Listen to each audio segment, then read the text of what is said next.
I guess I find in life that I've endeavored to do really hard things. So I started Blackwater immediately after getting out of the Navy. We were providing security personnel for the State Department. And in that case, the week before it started with one of our helicopters being shot down and then 2 other attacks with explosives against our vehicles. Of course, they've gotten a briefing that morning to be on the lookout for a white Kia, which is likely a car bomb. And I get a call that night from our country manager. He goes, "Hey boss, there's a firefight today." And this one went absolutely high and right. It wasn't a car bomb. It was a guy driving his mother. But having followed the rules of engagement, they light it up. But you know, as recently as 2014 or 15 in DC, there was a woman that drove her car into security barriers outside one of the federal buildings. And federal law enforcement officers gunned her down and killed her. And what she had in the back of her car? No weapons, no bombs, a baby in a car seat. Can only imagine the noise that would have been if it was a contractor that took that shot. All the shit after Nisour Square, where they make you toxic and unbankable. Internationally, I'm not the first patriot to have been screwed by the U.S. government, and certainly won't be the last. hey guys, if you're not subscribed, please smash that subscribe button and hit that like button on the video. And if you don't have time to watch this episode right now, no problem, but I'd really appreciate it if you would save it to your watch later playlist. Finally, if you'd like to follow me on Instagram and X, those links are in my description below. Thank you.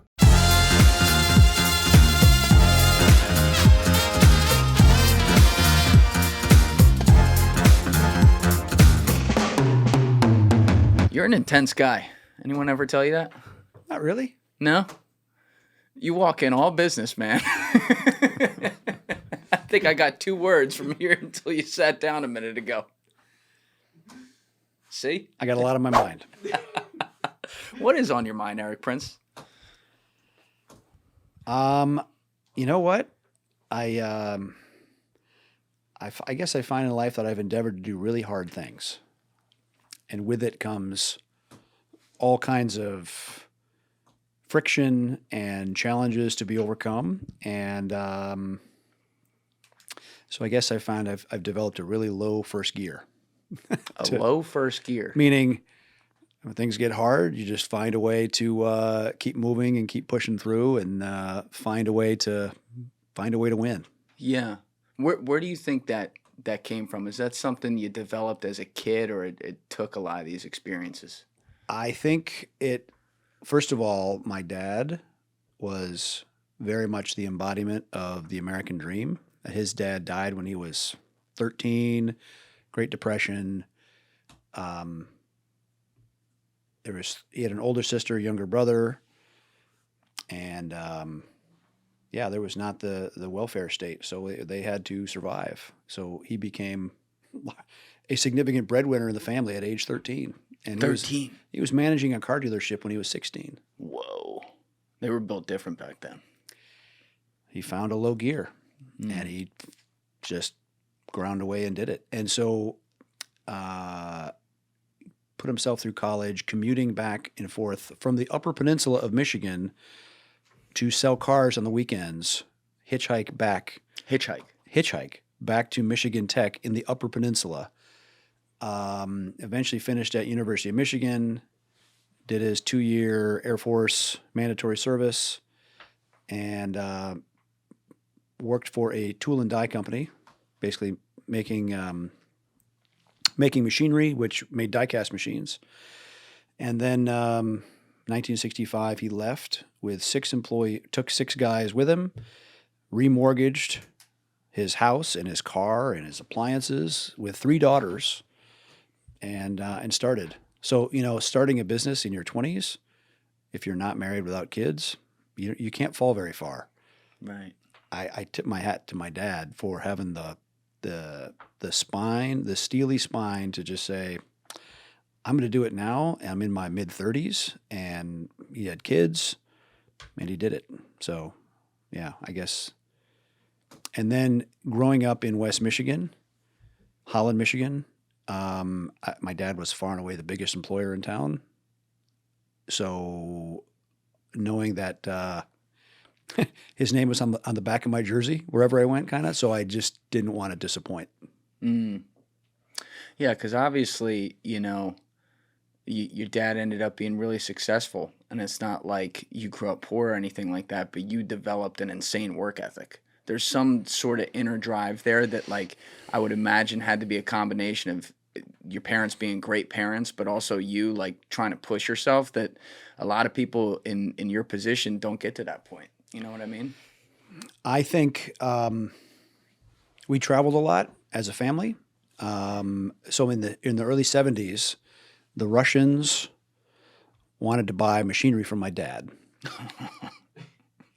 Yeah, because they made great die-cast machinery. And so he goes to Russia in the early 70s. Now, the other thing is my dad had a heart attack in 73, which just about took him out. It was the only time I ever remember coming home with my mom from kindergarten and my dad was home. And he was in bed. Whoa. And he said, I just don't feel well. Oh, he hadn't had it yet. Hadn't had it. Took him to the hospital, had the heart attack in the hospital. Oof. Thank God. But that put him on his back for a few months, and it really made him, I guess, let go a little bit, delegate, and have other people want to carry, pull the cart for a while. And then they pivoted from making die-cast machines, which is super cyclic.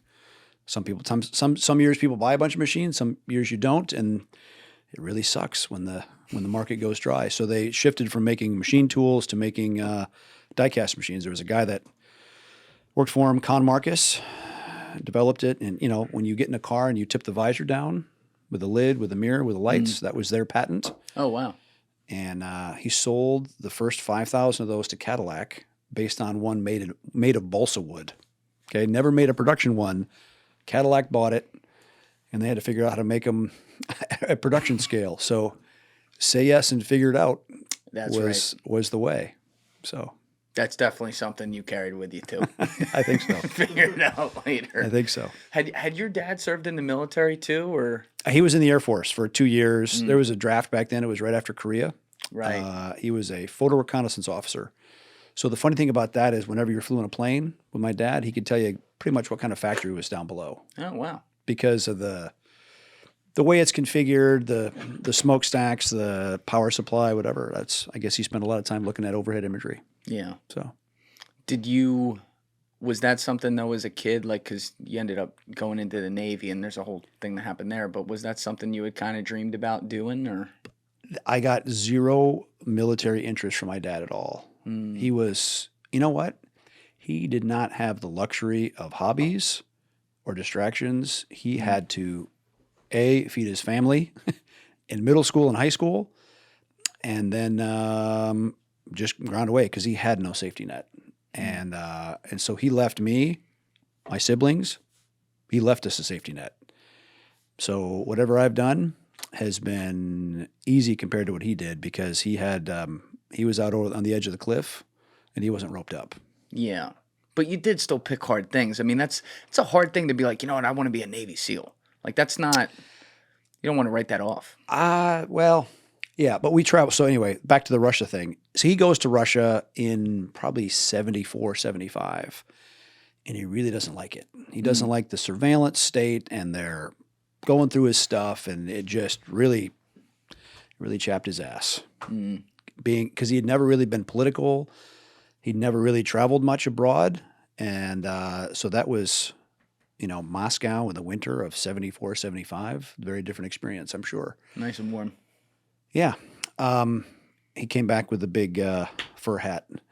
But he, the next year, he shipped a Chevy van to Europe, and we did a road trip in the summer of 76 across Eastern Europe and Western Europe. So across Czechoslovakia, then, which was in the Soviet Union, or in the Warsaw Pact, and East Germany. And I remember spending my my 7th birthday in Berlin and seeing the guns and the dogs and the tank traps, and the minefields, everything facing in, keeping people locked into the socialist paradise. And it pressed very deeply at my psyche. Maybe socialism is such a great idea. Even at 7, though? Oh, yeah. I mean, you Very can much see so. that it's like a representation what you're seeing of impending violence for sure, right? But the concept of socialism itself driving it, you had an understanding of that? Sure. a little sign with a skull and the crossbones, Achtung Minen, right? A minefield preventing people from even getting close to the border fence to kill people for trying to escape. That's kind of very indicative of pending violence. Yeah. Yeah, I mean, I guess the way I should ask that is you were able to consciously associate that with that full-blown ideology at the time. Because obviously what you're saying is true. Like, we see this over and over again when communism happens. It's always violent. But, like, it's hard for me to understand. You can vote your way in and shoot your way out. Yeah. Yeah. That's a good way to put it. The other thing I remember as a 7-year-old was how dark all the buildings were. Everything was covered with like a coal soot. So I remember that in Prague, the only colorful thing you saw was the red star in buildings. Trying to imagine like what I was doing at 7 if I would have noticed. I don't think I would have noticed stuff like that. But you're there. You're seeing it. Yeah. So I remember that was a very formative trip, and we did other trips to Europe, to places that definitely opened my eyes to things. Where in particularly? The Mediterranean, a bit to Latin America, and then I kept doing travel after that. Even when I was in college, I was a White House intern before Monica Lewinsky made it popular. Hope you didn't blow the president. No, sir. And I remember in April of 91, because I'd been working for a guy named Dana Rohrabacher, congressman from California. I've heard that name. He was one of Reagan's speechwriters. Mm. So very much a freedom fighter. And at that point, Nicaragua, which had been kind of stuck in communism since 79, they'd had a free election. So this woman, Violeta Chamorro, had been elected, but the Sandinistas still controlled all the police. And Dana wanted to have a press conference showing a mass grave of all these farmers that had been killed by the Sandinistas during the revolution. Prices over the last few years have been and continue to be high, and most people, unfortunately, have to reach for credit cards to cover bills. Credit card debt has reached an all-time high, and it's trapping Americans. But luckily, American Financing can help homeowners pay off high-interest debt by using their home's equity. American Financing is a family-owned mortgage lender that's been around for 25 years. And yes, they're licensed in all 50 states. Their mortgage consultants are salary-based, so there's no incentive for them to put you in a loan that doesn't make sense for you. Furthermore, their customers save an average of $800 a month. And American Financing doesn't charge any upfront or hidden fees to find out how much you can save later. You may be able to close in as fast as 10 days. And on top of that, you may be able to delay up to 2 mortgage payments, creating more savings up front. American Financing has helped hundreds of thousands of homeowners create meaningful savings, and it's reflected in their reviews on Google. So make sure you call today at 888-991-9788. That's 888-991-9788 or AmericanFinancing.net/Dorey. That link is in the description below. American Financing, NMLS 182334. And he wanted somebody to go verify it. So he sent me, 21-year-old intern. A White House intern. At that point, I'd shifted from the White House to working for Dana's office. He sends me and another intern down to Nicaragua and meet up with his source. It's the first time I ever had to shake a surveillance tail. And we drove hours out in the countryside, go to this farmer's field, barbed wire fence, and I'd taken an entrenching tool with me. You know, the little foldable shovel? Mm. Start digging. And about 3 feet down, sure enough, all kinds of human bones, and the arms you could see where they'd been tied by cord, and the skulls were shattered. They'd been shot in the head. How do you feel? I mean, you're a 21-year-old intern. What do you think when you find something like that? It was really really sobering. I took Polaroid photos to make sure I had them. Took them back to Dana, and message complete. And that was a week before I got married. In 91, April. And also, if you're considering getting married, be away. All brides tend to lose their mind the week before the wedding. It's a good time to be away. Yeah. And it was righteous work. I've heard that, but it's not like you're away in the Caribbean or something. You're away finding mass graves as a intern. I mean, It was good. yeah. He couldn't find anyone better. I mean, no offense, but like you were an intern, he couldn't find like a special forces guy to go do that. I feel like he had connections, you know. He had he'd offered me the job because the full-time staffer, a guy who became a dear friend of mine, Paul Behrens, was a Marine recon, and he'd been activated to do something else. So anyway, send me. So it was you. Yeah.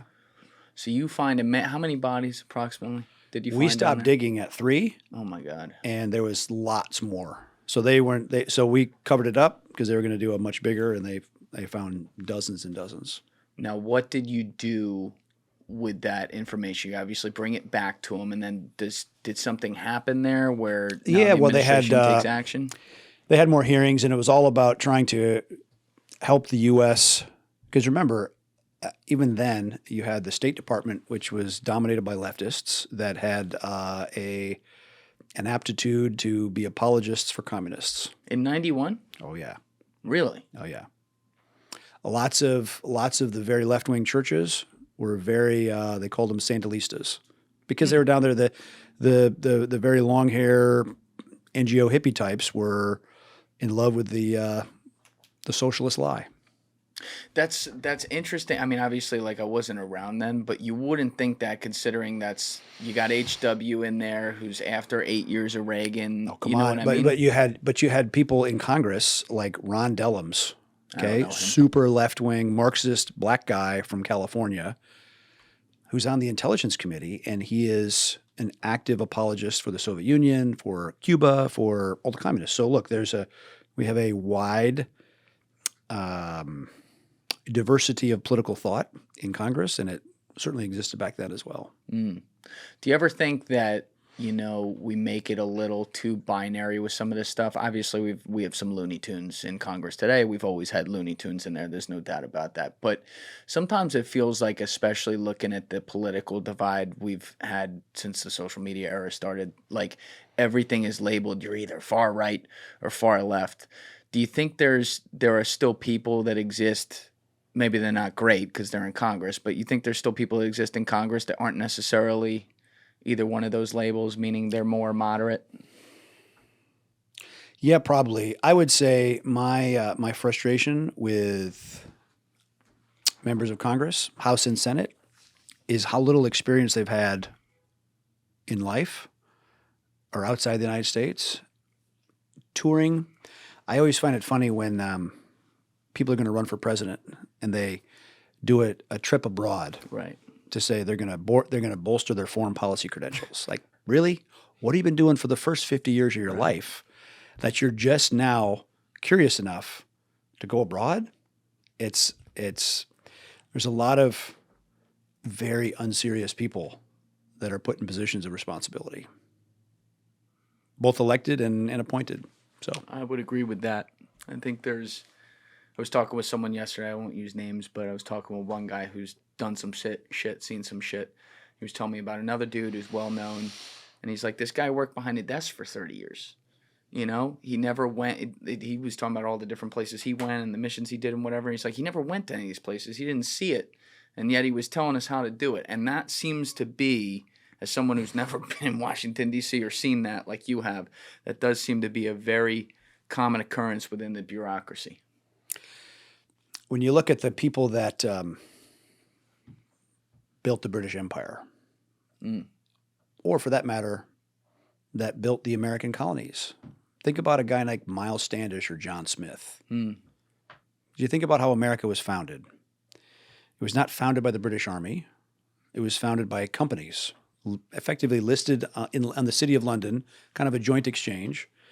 Massachusetts Bay, Plymouth, Jamestown colonies were companies funded by London-based investors to go grow tobacco, look for gold, look for tall timber to make masts for, Her Majesty's ships. And think about a guy like Miles Standish or John Smith. John Smith was was previously an English soldier, and then he went to work against the Turks. I think he was captured, imprisoned. He beheaded an enemy in a jousting match. In a jousting match. Yeah, I mean, Wow. life experience. And then he signs on with the Jamestown Company, and he comes to found the Jamestown Colony, and I think they clapped him in chains because he raised such a ruckus on the ship. And sure enough, he gets to Jamestown, he becomes the governor. There you go. Those are the kind of men that made America. Yeah. It's crazy. It wasn't that long ago either, you know? 400 and some years, 1607. And then you even look at when we officially like made the country. We're not even at 250 years yet. That blows my mind sometimes. These guys had the most simple concerns during the day to like, you know, means of survival. How are we getting food on the table? Stuff like that. Yep. And now, you know, we all live on this thing and have all these distractions in our face. It really puts it in perspective. Yep. When you study that stuff. I take it you are a student of history. Is that fair to say? Yeah. I'm a bit of a history geek. Were you a history geek growing up too? Yes. And I was also, driven by curiosity. Again, my dad was not, and mom was a school teacher. We were expected to do well in school, expected to study hard. And, there was an old New Testament parable, the parable of the talents, right? Too much is given. There's a story that Jesus tells about one guy was given 1 unit of measure of money to reinvest. Another guy was given 2. Another guy was given 5. And long story short, the guy that's been given 5 invests it well and does well. The guy that invests 2 hides it, right? And doesn't make the most of it. What was kind of pounded into us from the beginning is you're given much, do much with it. Right.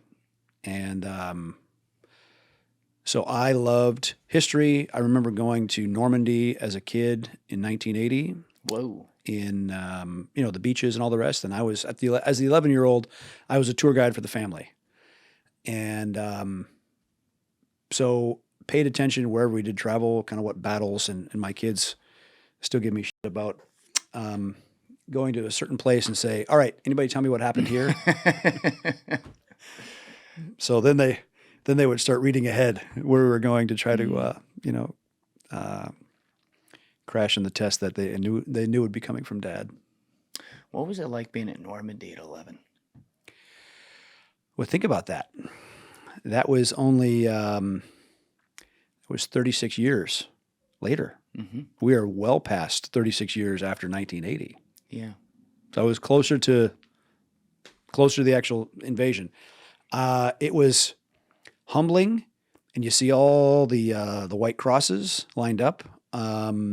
And you could still see big pockmarks and gouges out of the bunkers from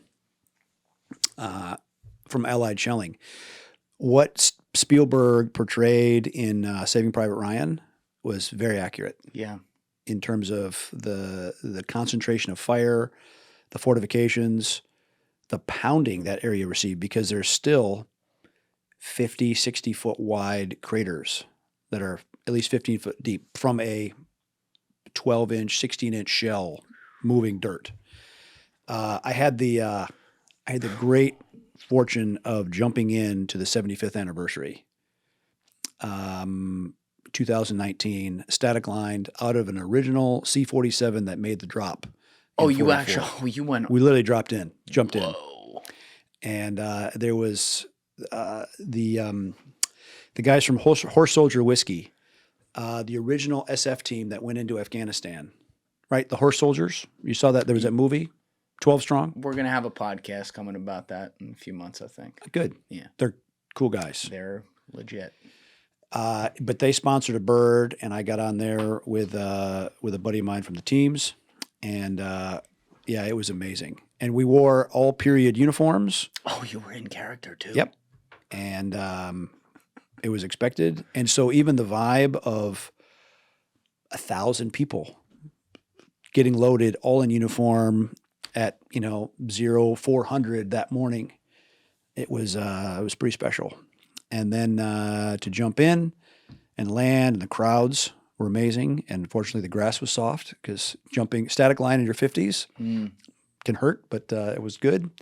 And then being true to our origins, my buddy and I went and swam off of Utah Beach. Whoa. And it was cold.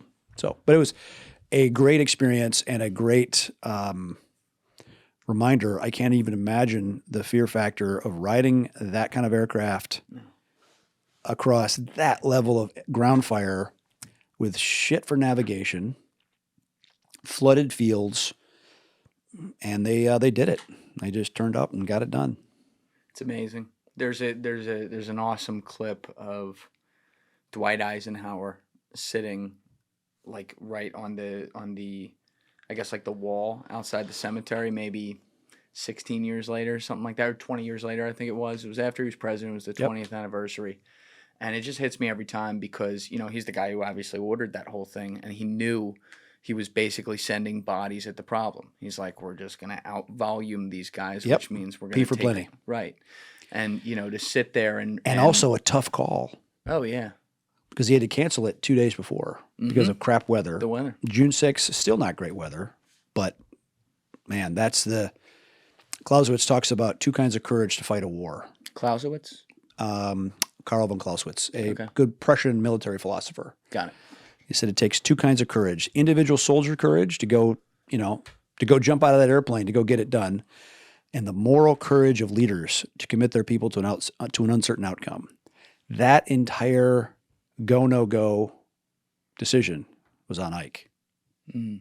Talk about the burden of command. Oh yeah. Yeah. Yeah. Karl von Clausewitz. There he is. Okay. I never heard of him before. There you go with the history again. Sorry. Don't be sorry. I love that. I'm a history nerd too. It's very cool. But what made you originally decide to go Navy rather than Army or something like that? So my dad's business made automotive interior parts. And so he intentionally kept all the factories in the west side of the state. All the automakers are on the east side of the state of Michigan and around the Midwest. And he really wanted the salespeople and the engineers to be able to make it home in time for dinner because he wanted to try to keep those families intact. And so he ended up operating a bunch of aircraft to move people back and forth from customer sites and to take customers in to see their operation. So I grew up around small aircraft doing that mission and kind of started my love of flying. And so I took lessons when I was 15. I soloed the morning of my 16th birthday flying a small aircraft. And I had planned to be a Navy or a military pilot because I applied to Air Force and Navy, and I got into both and the academies. And I ended up going to the Naval Academy. And I loved the Navy, but I really hated the Academy. I thought it was already in the 80s. It was kind of a distillation of 150 years of the dumb parts of the military. I'm a pretty conservative guy. I couldn't tell. I like traditions, but don't give me stupid ones. Yeah. And it was there that, and as much of a history geek as I was, and it's truly emblematic of how obscure the SEAL teams were, even in the 80s, that a military history geek like me had not really learned much of the teams. And there was the spring of my plebe year, freshman year, two the SEAL liaisons that are stationed at the academy came and gave a talk. And they said, well, if you want to join us for PT, be at this field 5:30 the next morning. So I turned up and they said, okay, today we're just going to run a mile. Get a partner, put them on your shoulders. Oh, whoa. And I was hooked. That kind of forcing the drive motor to make you dig deep down. I guess that's probably that kind of stuff that I've always loved from that day. And I did individual sports. I wrestled, I played soccer, did track, but that kind of stuff really made me figure out how to dig deeper. And so I left the academy after 3 semesters. I went to Hillsdale, which is a small school in Michigan. Oh, so you just went and like did the one I just cut kind away. of one-off Like training no. I went and PT'd with the SEALs that morning. That was it, and showed up to a few other ones. Right. And I remember coming away for that thinking, yeah, I'd like to be a SEAL someday. I decided I better learn to swim because even growing up around Michigan, I swam, but not really that well. And man, I remember the first 50 meters I swam in the pool. And it felt like my lungs were going to fall out of my mouth. It was bad. Swimming's hard. But 50 became 100, became 400, became a month, and just grind it out and figure it out. And left the academy, went to Hillsdale. Very different experience because it's one of two schools in the country that accepts no federal funding. Hillsdale. Mm. It's been independent since 1845. You know, all the noise about Harvard losing their federal funds, Hillsdale's never had federal funds. In fact, I couldn't even go there on a ROTC scholarship because they cannot accept federal funds because they don't want the federal strings. Wow. So, but while there, got a good education in economics. If you've heard of the Austrian School of Economics, it's kind of the purist free market. Ludwig von Mises, one of the founders of the Austrian School, donated his entire library to Hillsdale. So, but also there, I joined the fire department and had a really good experience. Wow. I remember showing up at the station house saying, "Hey, I'd like to be a volunteer firefighter," and nobody from the college had done that before. And so I showed up for training, and it took probably 8 months. Got the accreditation, licensure done through the state of Michigan. Got my EMT license as well. But that was a better experience in leadership than I would say the very artificial learning lab that the academy tried to do. Because the academy, firefighter. Yeah, because it was serious work. Yeah. Right? It was. I mean, Hillsdale County is not a super wealthy county. We had a lot of structure fires, and burning cars and stuff, and so convincing guys that this snot-nosed kid, because I was 19 then, was good enough to go into a burning house with them, was a good experience in being a good follower and being the reliable one that they could depend on. And I've not been in a lot of gunfights, but I have been in firefights inside of burning buildings that were fully involved in fire, and it is a very unforgettable experience. I'll bet. I can't imagine that. It seems like you do have a thing throughout your life. Like, obviously, you're the guy who founded Blackwater, and so you're all over the news always talking about pertinent geopolitical stuff or things you were involved in. But when you actually just look at the brass tacks of different things you've done, it does seem like there's a pattern of you want to help people out. Like you really are, you feel a calling to help people in need. You know what? Yeah.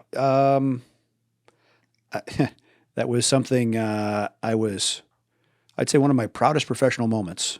And it was not me that did it, but it was the team we built at Blackwater. I remember speaking to like 300 colonels at the War College in Washington, probably 2005 or 6.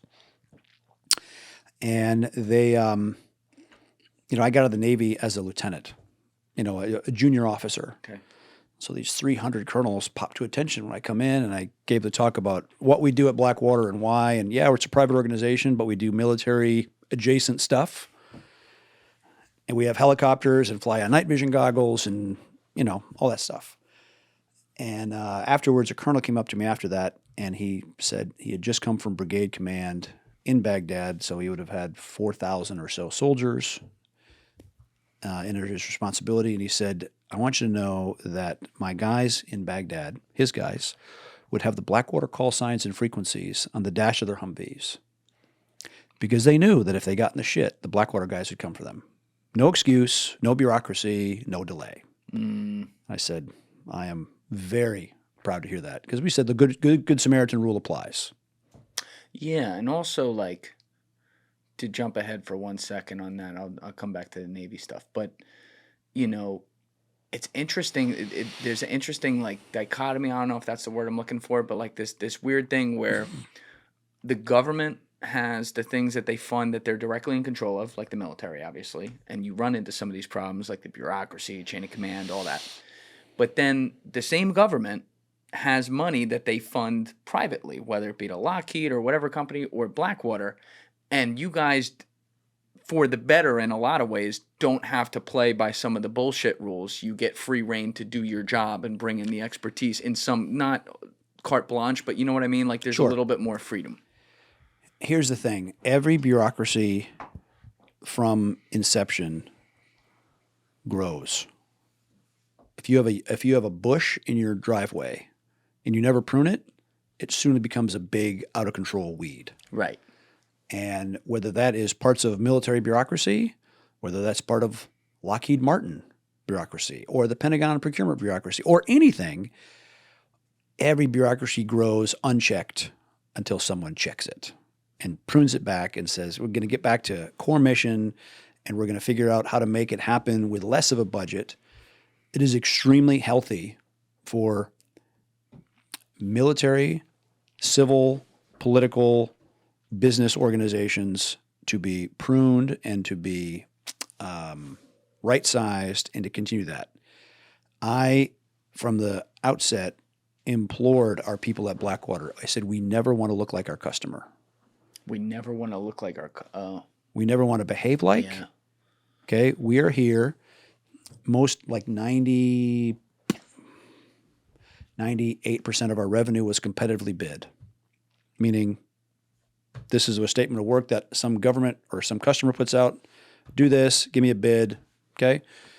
Just like you would generally build a house. Yeah, like construction. Because they're going to say, it's going to cost $400,000 to build this house.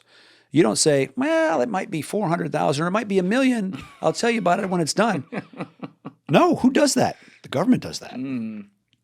Most of our revenue was firm fixed price, where we had to say, it's going to cost you this much. And so we really focused on being efficient and squeezing the waste out of that.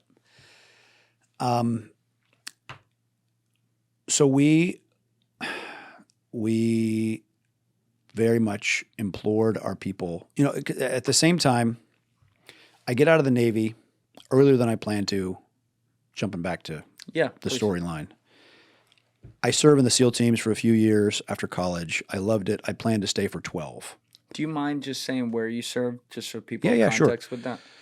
I was in BUDS, of course, is in Coronado, Winter Hell Week.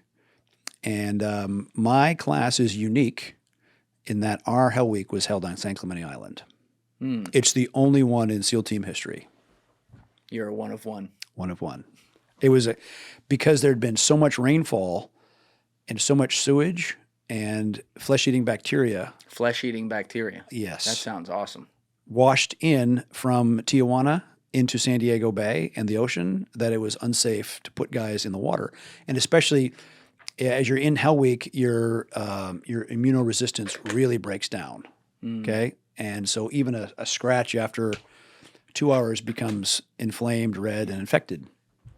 So they, not wanting to deprive us the benefit of Hell Week, they put the whole program on a landing craft and drove it out to San Clemente Island, a bombing range 70 miles off the coast. And as the instructors reminded us, now no one can hear you scream, motherfucker. So it was good. But again, I had paid no attention, no interest in going to work for my dad's business.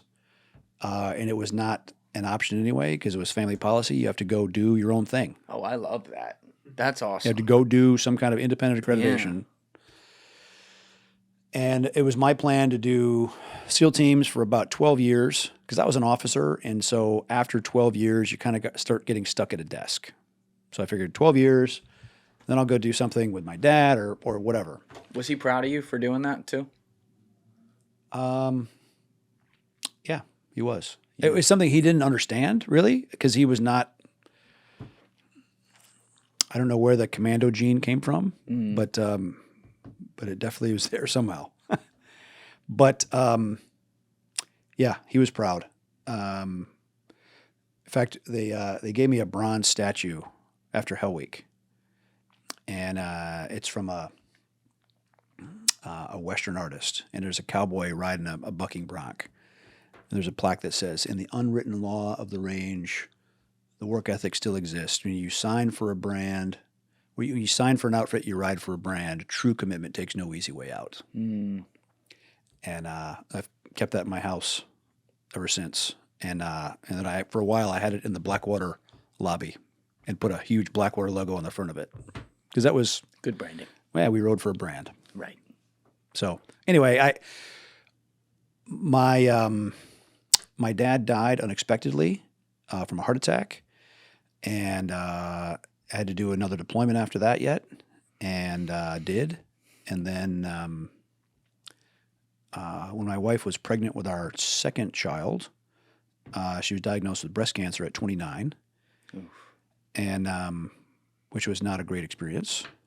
And so that necessitated me getting out of the Navy just to sort out between the family business, which was 5,000 plus employees. You had to come in and sort that out. Not me personally, but my mom had not really been part of the business at all. Right. And so it was obviously the significant family asset, and I had 3 sisters, and so we just figured out what to do next.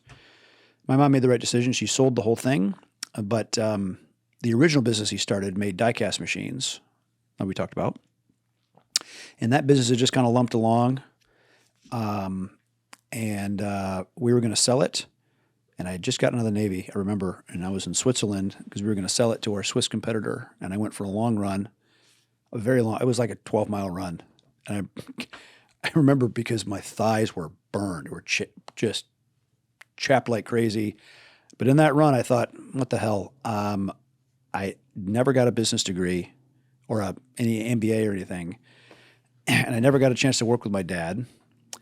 I might as well learn business fixing up this original thing that he started. Only 5,000 employees. No, that one we sold that one. Okay. The smaller one was 250 employees. That's still not. Which was still not nothing, right? And so we did that and moved back to Michigan. So started Blackwater immediately after getting out of the Navy. And again, I knew nothing of business, government contracting, or land development, but you find a way to figure it out. And hired my SEAL team training officer. And the guy that used to run facilities for SEAL Team 6, like the guy that built and fabricated. And they laid out the original footprint for Blackwater and did a lot of it ourselves. Hey guys, if you haven't already subscribed, please hit that subscribe button. It's a huge, huge help. Thank you. What year is this in again? This is 97. 97. Yeah. So just a question for context here. What in your, I guess, like 5 or 6 years where you were in the Navy SEALs and deployed to places, like what types of things did you see that made you scratch this itch? We were part of the Haiti invasion. Oh. So swam ashore in Haiti in, when was that, 94? What happened with that again? That was the Clinton administration got involved and they deposed Duvalier to install ERIK'S, also not a great option. And that started the devolution of Haiti. Oh. So, but I remember swimming ashore in Cap Haitian, which is a city on the north side, and there's about 2.5 million people then, and they had no sewage treatment. And so we got more shots than you can imagine, vaccinations. Yeah. And we'd planned for high casualty figures, not from enemy fire, but because of the water. And normally when you do amphibious reconnaissance, you want to be nice and low in the water and, sneaky. Oh, no. Extra flotation. You don't want the water splashing in your mouth. But it was not, because of the Nicaragua stuff and because of other I'd been to other garden spots before, so it was interesting, but not kind of a non-event.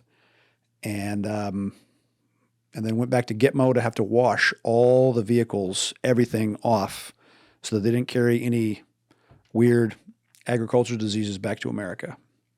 And then as an unusual experience as an officer, I got to go to sniper school. as a SEAL, Oh, wow. which was, in hindsight, great investment for the Navy because that definitely put the itch of me shooting long guns in place. And so then I made a later deployment on a carrier to the Med and the Middle East. So we did stuff in Saudi and Kuwait and Bahrain. And that was when the U.S. was bombing the Serbs as part of the whole Yugoslav Civil War. Yep. So it was interesting. But then, dad dies right before that deployment, and wife gets cancer at 29. Yep. I get out, and I really wanted to stay connected to the SEAL teams because I liked it. I was okay at it. And you wanted to use Blackwater to solve some no. efficiency issues. I wanted to stay in the SEAL teams. Between disease and family death, I needed to get out. And so Blackwater really, I laid out the business plan before even knowing my wife had cancer about the need for a private training facility. In fact, I still have the letter. Because the SEAL teams had used private facilities since the 70s. We have a gun culture in America, and there's lots of great shooting instructors, race gun shooters, whatever. And they've been teaching soft units since then, but no one had done it on an industrial scale that was close to any concentration of military. And so a lot of guys had the idea, but let's just say because of my dad's success, it made it possible for me to do that. Because in the 90s, there was a major military base or training range being closed on a monthly basis because it was all post-Cold War drawdown, right? The peace dividend. Yeah. So this idea of building a private military training facility to serve the military was every smart investment official said that's a dumb rich boy's idea. So grow in the shrub of the bureaucracy, if you will. They could not see, they did not have the experience that I had of using private facilities versus government ones. Right. And so, yeah, it was like Field of Dreams, build it and they will come. And found the original land, which is as flat as this table, the original 3,000 acres. And I contracted for 3,015 and ended up picking up an extra 85 acres as we changed the even the registration because that land was originally surveyed by George Washington. Are we talking in North Carolina? Yeah, it's in North Carolina. It's in the Great Dismal Swamp. What a name. Great Dismal Swamp. And it is dismal. And it is and we called it Blackwater because when the rain would come through the very organic peat soil, by the time it made it to the ditches, it was black. And we knew it was black because standing in the ditch, putting in the drain culverts, building the facilities, our legs were getting dyed, okay? Getting dyed dark brown, black. Whoa. And I had to buy an office trailer I remember paying $400 for that office trailer. And it was $1,000 to have it delivered, and it was such bad shape, it was safer to do that, have somebody deliver it than the risk of rolling that thing on the road.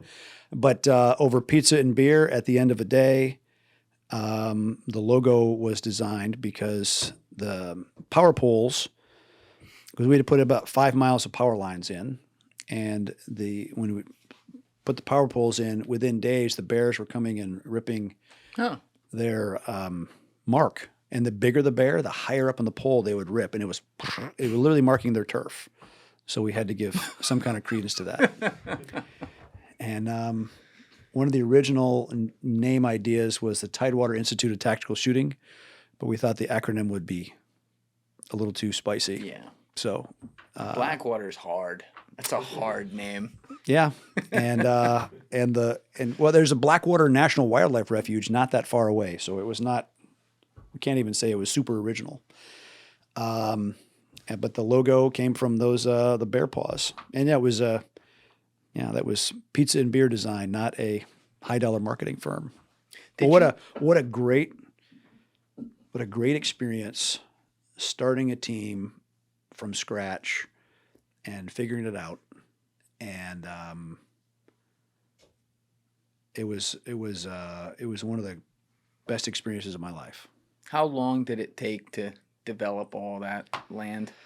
And keep that mic pointed to you, if Sorry? you don't mind. Thanks. I laid it out the last month, so I was still on active duty. I kind of figured out the location of the land. There wasn't many big chunks of low value land that was available, and I needed a lot of land so you could catch stray bullets. You putting up ranges, and we shot a lot. I'll right bet. At peak volume, we were doing like 1.2, 1.3 million rounds a month. A month. Oh yeah, That was even more than I thought. magnificent stuff. Yeah. But you know, the experiences of getting stuck beyond your wildest belief, having heavy equipment bogged in peat, to having to make war on the beavers, because it became a 7,000 acre compound, again as flat as this table, and the beavers would jam up all our drainage. So they would literally keep it a swamp. So we'd have to trap them. So that harkened back to my childhood skills, because I ran a trap line when I was 3rd, 4th, and 5th grade, growing up, before school in Michigan, trapping muskrats and raccoons. So I pivoted to the beavers, and we won.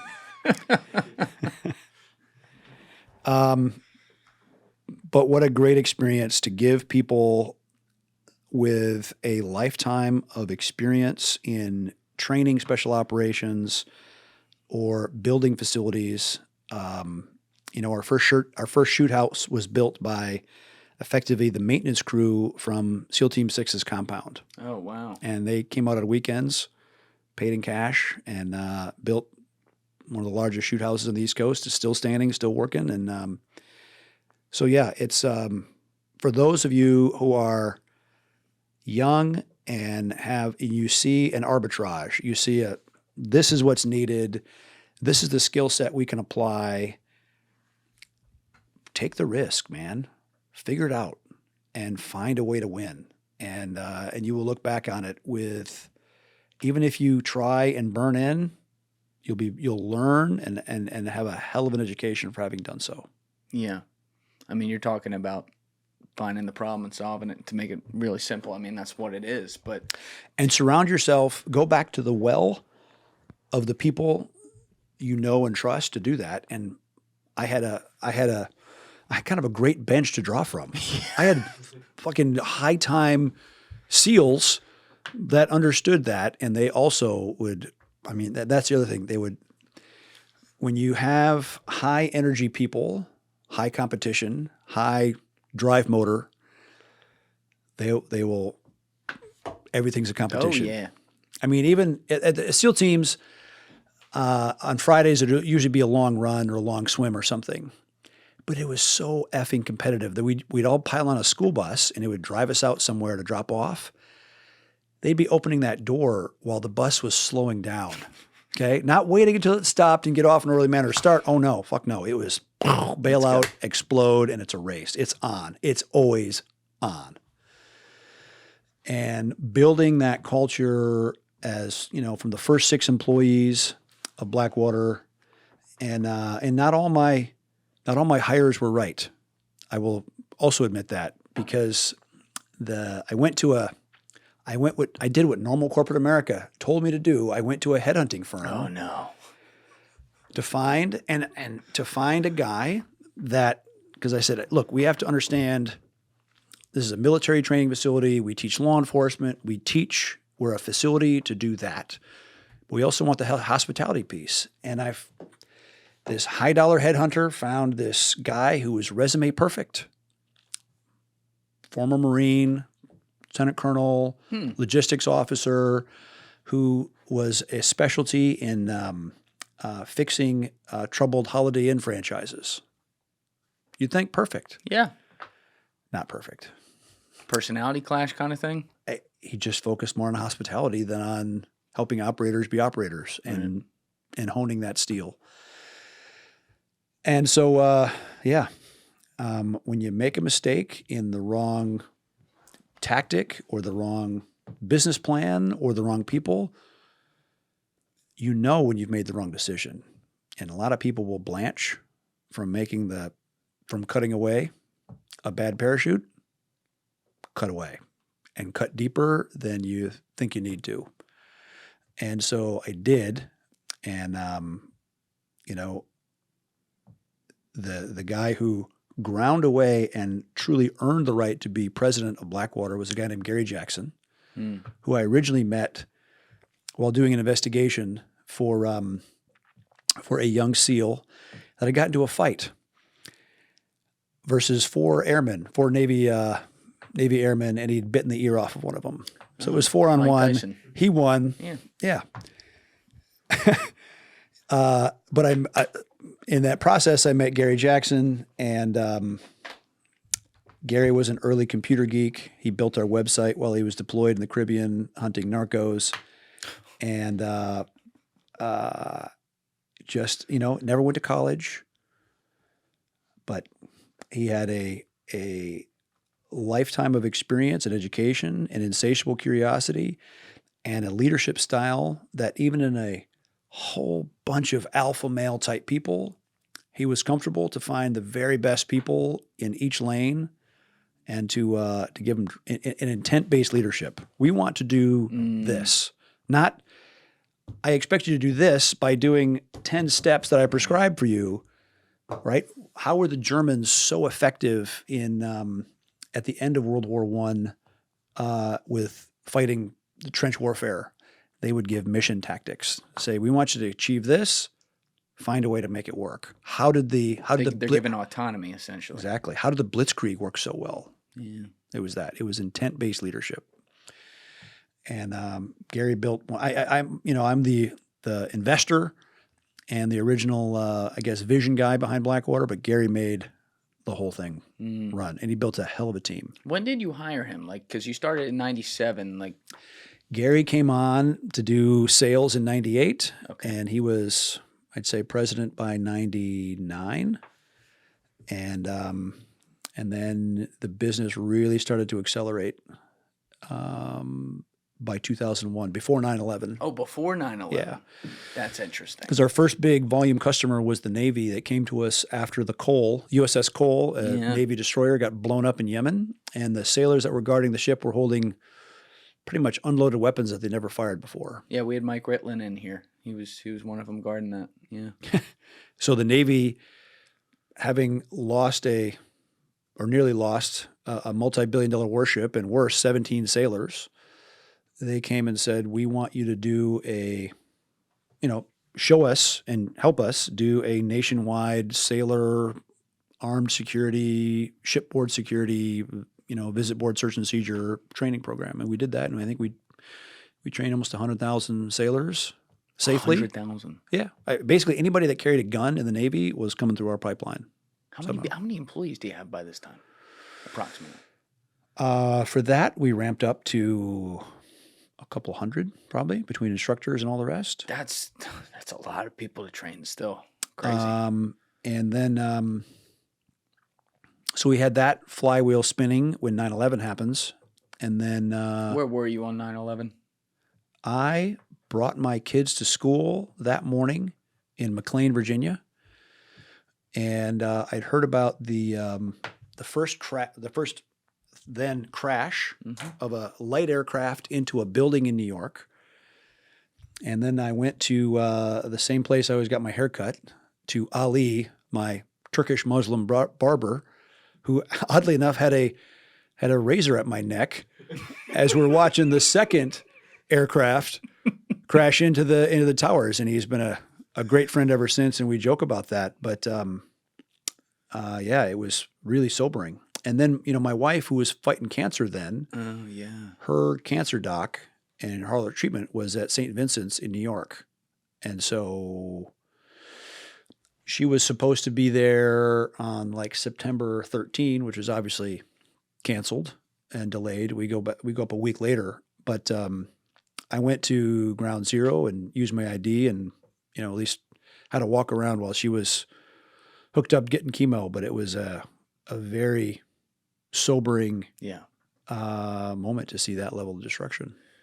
Outside of the odd coincidence with your barber and what was going on that day culturally. Once the second plane did hit, obviously, like a lot of people, civilians even, were thinking. When I saw the first impact, there was no chance that was no chance that was an accident. So you knew before that. You're like, okay, something's happening here. Did you have any? I'm trying to think of like your timeline when you left the Navy, what you would have been read in on, but like, did you have any inkling of who it was?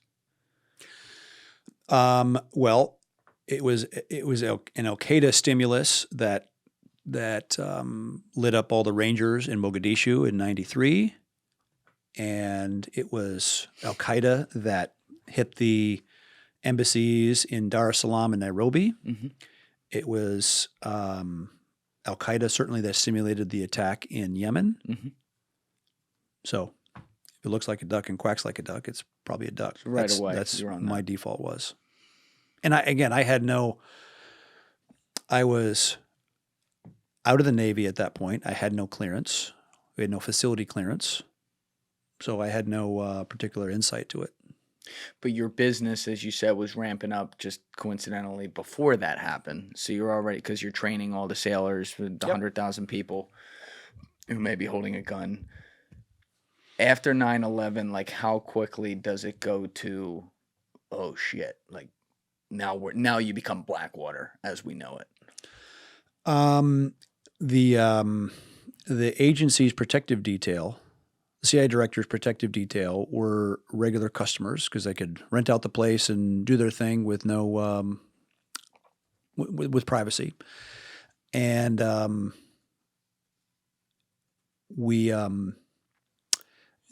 guy who worked on the 7th floor, a guy named Buzzy Krongard, would come down with them sometimes, and he was a former NOC himself. Hell of a life story. And Buzzy Krongard. Yep. I don't know if I'm familiar with him. He was an All-American lacrosse player at Princeton in the 50s, Marine, and then CIA case officer for a few years, got out, went to work for Alex Brown, the investment bank, eventually became the CEO, was a NOC again his later years there, did some amazing things for his country as the CEO of an investment bank. That's crazy. And he'd always been a kind of a gun guy. His son was later a SEAL as well. And oh, he's still around too. he is. Wow. But Buzzy said, Buzzy had made contact long before 9/11, just talking about foreign affairs and guns and tactics and all the rest. And I remember calling,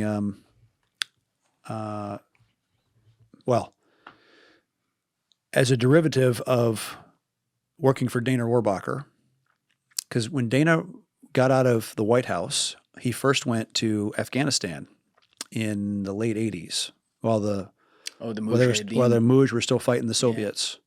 And he went and saw Dostum and Masood and all the ones from, operating near the Pak border.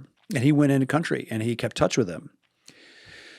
And he came back to me in about 97 and said, Eric, I need your help to sponsor a peace conference because we're trying to get the king of Afghanistan to return because he'd been in exile. Right. His name was Zahir Shah, and he lived in Rome. And so I met him also while I was working for Dana and part of that whole process. And I funded a peace conference in Switzerland where Dostum and Masood and Mohakek and Atanur and all those guys came because we were trying to have a Loya Jirga in Afghanistan before 9/11 happened to try to bring some kind of peaceful resolution and not have the Taliban run the place into the ground. And you knew the Taliban was also effectively protecting Al-Qaeda. Bad. Yeah. Exactly. Yeah. And I had already before 9/11, I had a beautiful rug gift from Dostum. Huh. So then after 9/11, their phones are lighting up and they're like, hey, put us in touch with the USG because we want to help kill these Taliban and Al-Qaeda motherfuckers. And so, again, maybe the agency had contact with all of them. I don't know. But we definitely did because we'd had We'd had them all in Switzerland and had multiple talks with them. But and I'm still in touch with a number of them. So That's cool. But yeah, that was my first call to Buzzy. And then I said, if you need anything ever, if you need a floor sweeper, please, we just want to help. And yeah, he ended up calling about 5 months later. Needed help for security, and that was our first overseas deployment. Okay, so that's when the actual security of assets begins on the ground. You hadn't done that before? No. Okay. I imagine you had to spin up an entirely new part of the company to do that. Are you bringing in a lot of new people, or are you? We had the makings of a security entity together, but not deploying at that kind of scale. And again, say yes and figure it out. Yeah. So where were the first places where you were doing it, and what were those missions like? Oh, they were pretty. The biggest issue there, and again, it's the USG asked the military to do security at these various locations, and the military said, "Well, we're not going to do that with less than 200 people here or 160 people here, and so we could do it with 18 or 25. So in some cases, we took over entire facilities and I would say guarded them, obviously safely because they were never successfully attacked while we were guarding them, or running a remote drone base somewhere and we took that over from the military because they had 166 soldiers there, 28 doing security, and 138 people supporting the 28. It's just how the military organizes. Right. They don't really have any understanding of cost. No, because if you're a general and you never have to pay for all the privates and Just corporals and all the send rest, extras. it's like, send them. Yep. And it's like having people tend to leave the water on when you're brushing your teeth when it's free water. Yeah, that's a good. I'm going to use that. That's pretty good. Please do.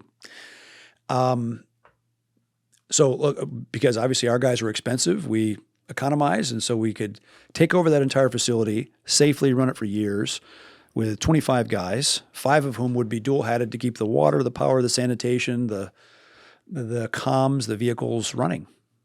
And it just works. So that's the difference of when Elon Musk attacked the cost of space lift, of putting a payload in orbit. He looked at all the drivers of cost. He said, what's the biggest driver? Oh, okay, it costs a lot to build this rocket motor. We're not going to make it a one-time use. We're going to figure out a way to make it reusable. All those things, if you're of the private sector and you can attack the big cost items, you find a way to make it efficient. But if you're never asked to do that, why bother? That's the difference of the private sector doing something versus government. Was there? I mean, it's hard for me to picture it because I've never been in the military. But when you're first doing this and now actually taking over security and stuff like that, you have a lot of guys working for you. Most of your guys are ex-military or even high level who are doing these jobs. But were there any cultural difficulties, being that you guys were private contractors in there and you're going into a war zone where our military is? Like, were there any, I don't want to say like dust-ups, but issues in chain of command type things with that? There would be... Stay with the mic, Sorry. Yeah. At some points, there'd be mild issues of jealousy of what the contractors were perceived to be being paid per day. But then when we started to break it down as to what our guys were paid versus what a military guy's was, it was effectively the same. The difference is, so my guy might be headline paid $500 or $600 a day back in 2004. But they're only paid that for every day they're in the hot zone. The day they leave, their pay goes to zero. Versus a military guy who's paid day in, day out, whether they're in the hot zone or not. And they might get a little bit of an extra for danger pay. But the military guy also has tax-free in a war zone, and they get per diems and all the rest. And so when you do an apples-to-apples comparison, it was largely the same. The difference is guys chose our approach because they were much more in control of their life. They could go hard, they could go 90 days, 120 days, and they could go home and see their family and be done and not waste their time. And that's it was a fundamental difference in recruiting and retention for us, and also mental health. And mental health. Sure. Yeah, because if the guys were getting if it was a little too rough, then we definitely scheduled more rotations home, and they would stay home, be with their family, or we'd put them on a training rotation or something where they were not at risk of getting blown up. So that starts up, and this is when the Afghanistan war is like the hottest at the beginning. This is before Iraq, when you're starting to do these. Yep. Okay. Now, obviously, you're hands-on. You're seeing a lot of this. You're getting all the reports on the ground. What were your thoughts? You know, hindsight's 2020 now. We saw what happened in Afghanistan in 2021. But what were your thoughts then at the beginning? Funny you say that, because I remember seeing the U.S. military showing up in droves. Yeah. And seeing the construction of all the McDonald's, all the other amenities, all the other cost stuff that flows with the U.S. military footprint. I remember a sat phone call I had with Gary Jackson while I was on the ground before I left. I said, Gary, the DOD is going to come here and screw it all up. And this will end up having to be solved by contractors because the DOD will become so expensive and so ineffective, it'll be left to contractors. Now, I wish I was right on that. I was right on half. Yes, the DOD did screw it up. They replicated the Soviet battle plan. We went from the first 6 months of the war, when it was special operations guys with a targeting cycle of minutes or seconds, enemy there, we go, send it, versus hyper-bureaucratic planning cycle with all kinds of approvals, when we allowed lawyers to become what Zampolits were in the Soviet Union. A Zampolit is a political officer, which was in a Soviet Union, which would enforce the will of the Communist Party. And it was really second guess unit commanders from what they could do. And that's really how bad lawyers had become in the Pentagon. Even back then. Oh, yeah. Yep. So I was right on that. I wish they'd let contractors solve it. And towards the end of the Afghan war, I remember right after Trump was elected the first time, so that would have been spring of 2017.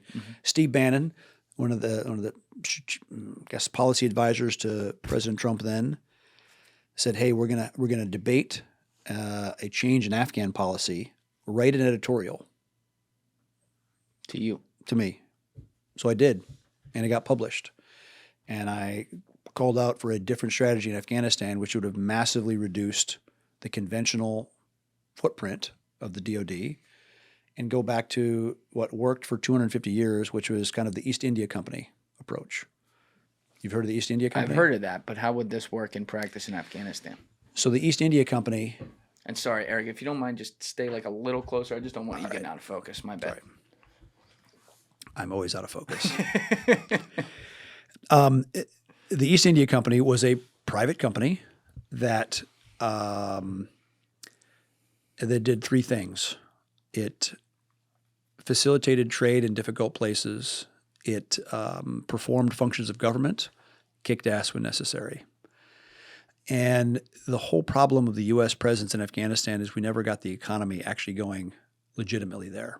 Right. There is so much money, AID and all this, and no proper underpinnings of the economy, and dumb things like the fact that the cost of energy, the per dollar cost of a gallon of fuel by the time it made it in a Humvee was about $250 from all the logistics cost. Now, because that oil or that gas or diesel was shipped in from the Mediterranean, shipped to Karachi, put in a truck, Karachi, Pakistan, trucked up into Afghanistan, the Taliban would toll that, and that tolling that actually represented about 30% of the Taliban's operating budget. Taliban easy pass. Let's go. Yeah, exactly. But all the generals, the 18 different commanders we had there, never said, excuse me, there's oil and gas in Afghanistan that was drilled and proven by the Soviets when they left. Okay, at the Amu Darya oil field up in Balkh province, I know because my friend was the local partner there, and nobody ever said, here's a $20 million drilling program. Okay, one Texan reservist could have figured this out. Probably somebody from the oil and gas industry, a roughneck, drill that, put that in production, spend $100 million on a refinery, a modular one, and now we have all the oil and gas issues solved in Afghanistan. A company would figure that out. Clearly, the military did not after 20 effing years. Well, So anyway, they figured out the poppy fields. not so well either. Yeah. So He's not even giving him credit for that. The Brits used to have a great saying that a functioning workshop is better than a battalion of soldiers because it's much better to employ the enemy than to fight them. Okay. There was one of the largest copper deposits in the world, the Mas Ainak mine. It was only about 30 miles south of Kabul. And it had been in production on and off for almost 1,000 years. There's all kinds of archaeological sites there. The Chinese early on bought the concession corruptly.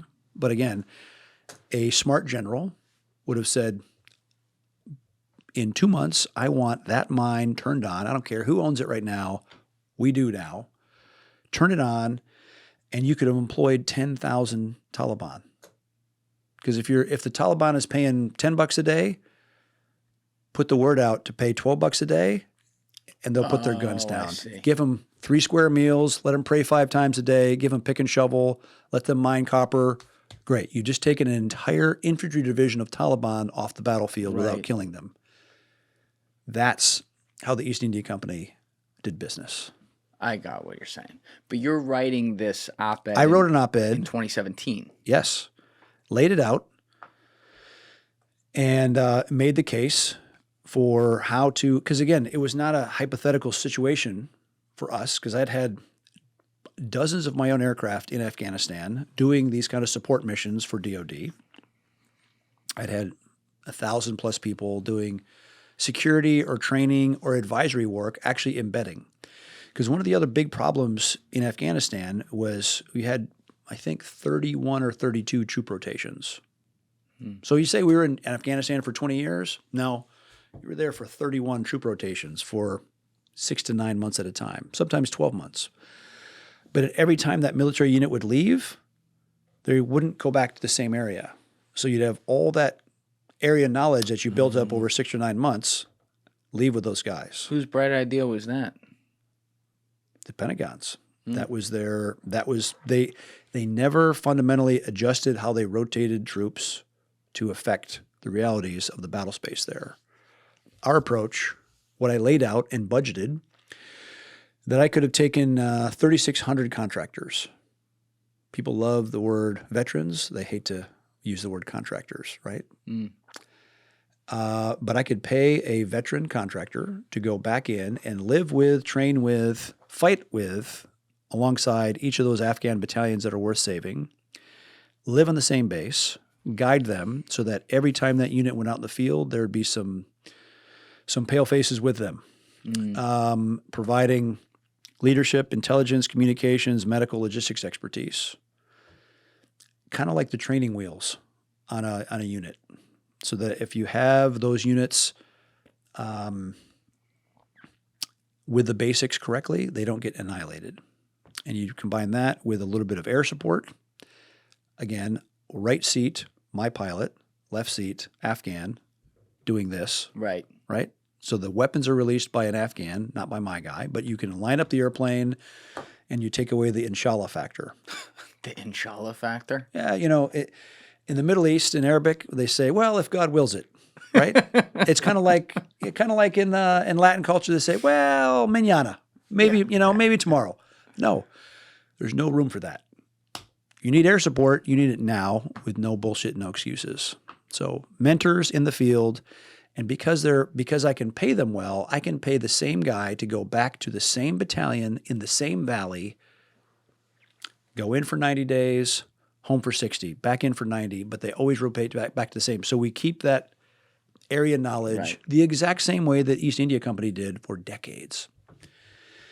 With reliable air support, including jets, we could have gotten rid of all the tankers and all the other nonsense and take over the combat support, because the main sources of fraud were the Afghans paying ghost soldiers, where they'd say, yes, we have 800 men. Now they have like 200 men, and they're paying for 600 ghosts. People are skimming.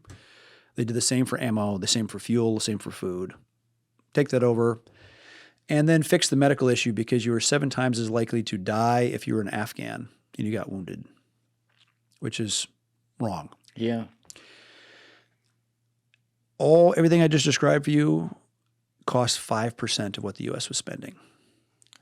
So what was that going to? They had 20,000 some U.S. military at that point, and about 29,000 contractors. And I just advocated a massive rationalization down to about 5 as a stay-behind force. Would have kept the Afghan military from completely collapsing, because the reason they collapsed, and I called it about 3 months before. I made a bet with a buddy of when Kabul was going to collapse. And we knew that, but did it based on, I knew because of the fuel contractor, I knew when they were going to stop delivering fuel to the Afghan Air Force and to the U.S. Air Force. So the close air support was going to stop. You should have called a hedge fund. They pay a lot of money for this. Yeah, well, the last thing we need to do is help hedge funds. Fuck those guys. I like that.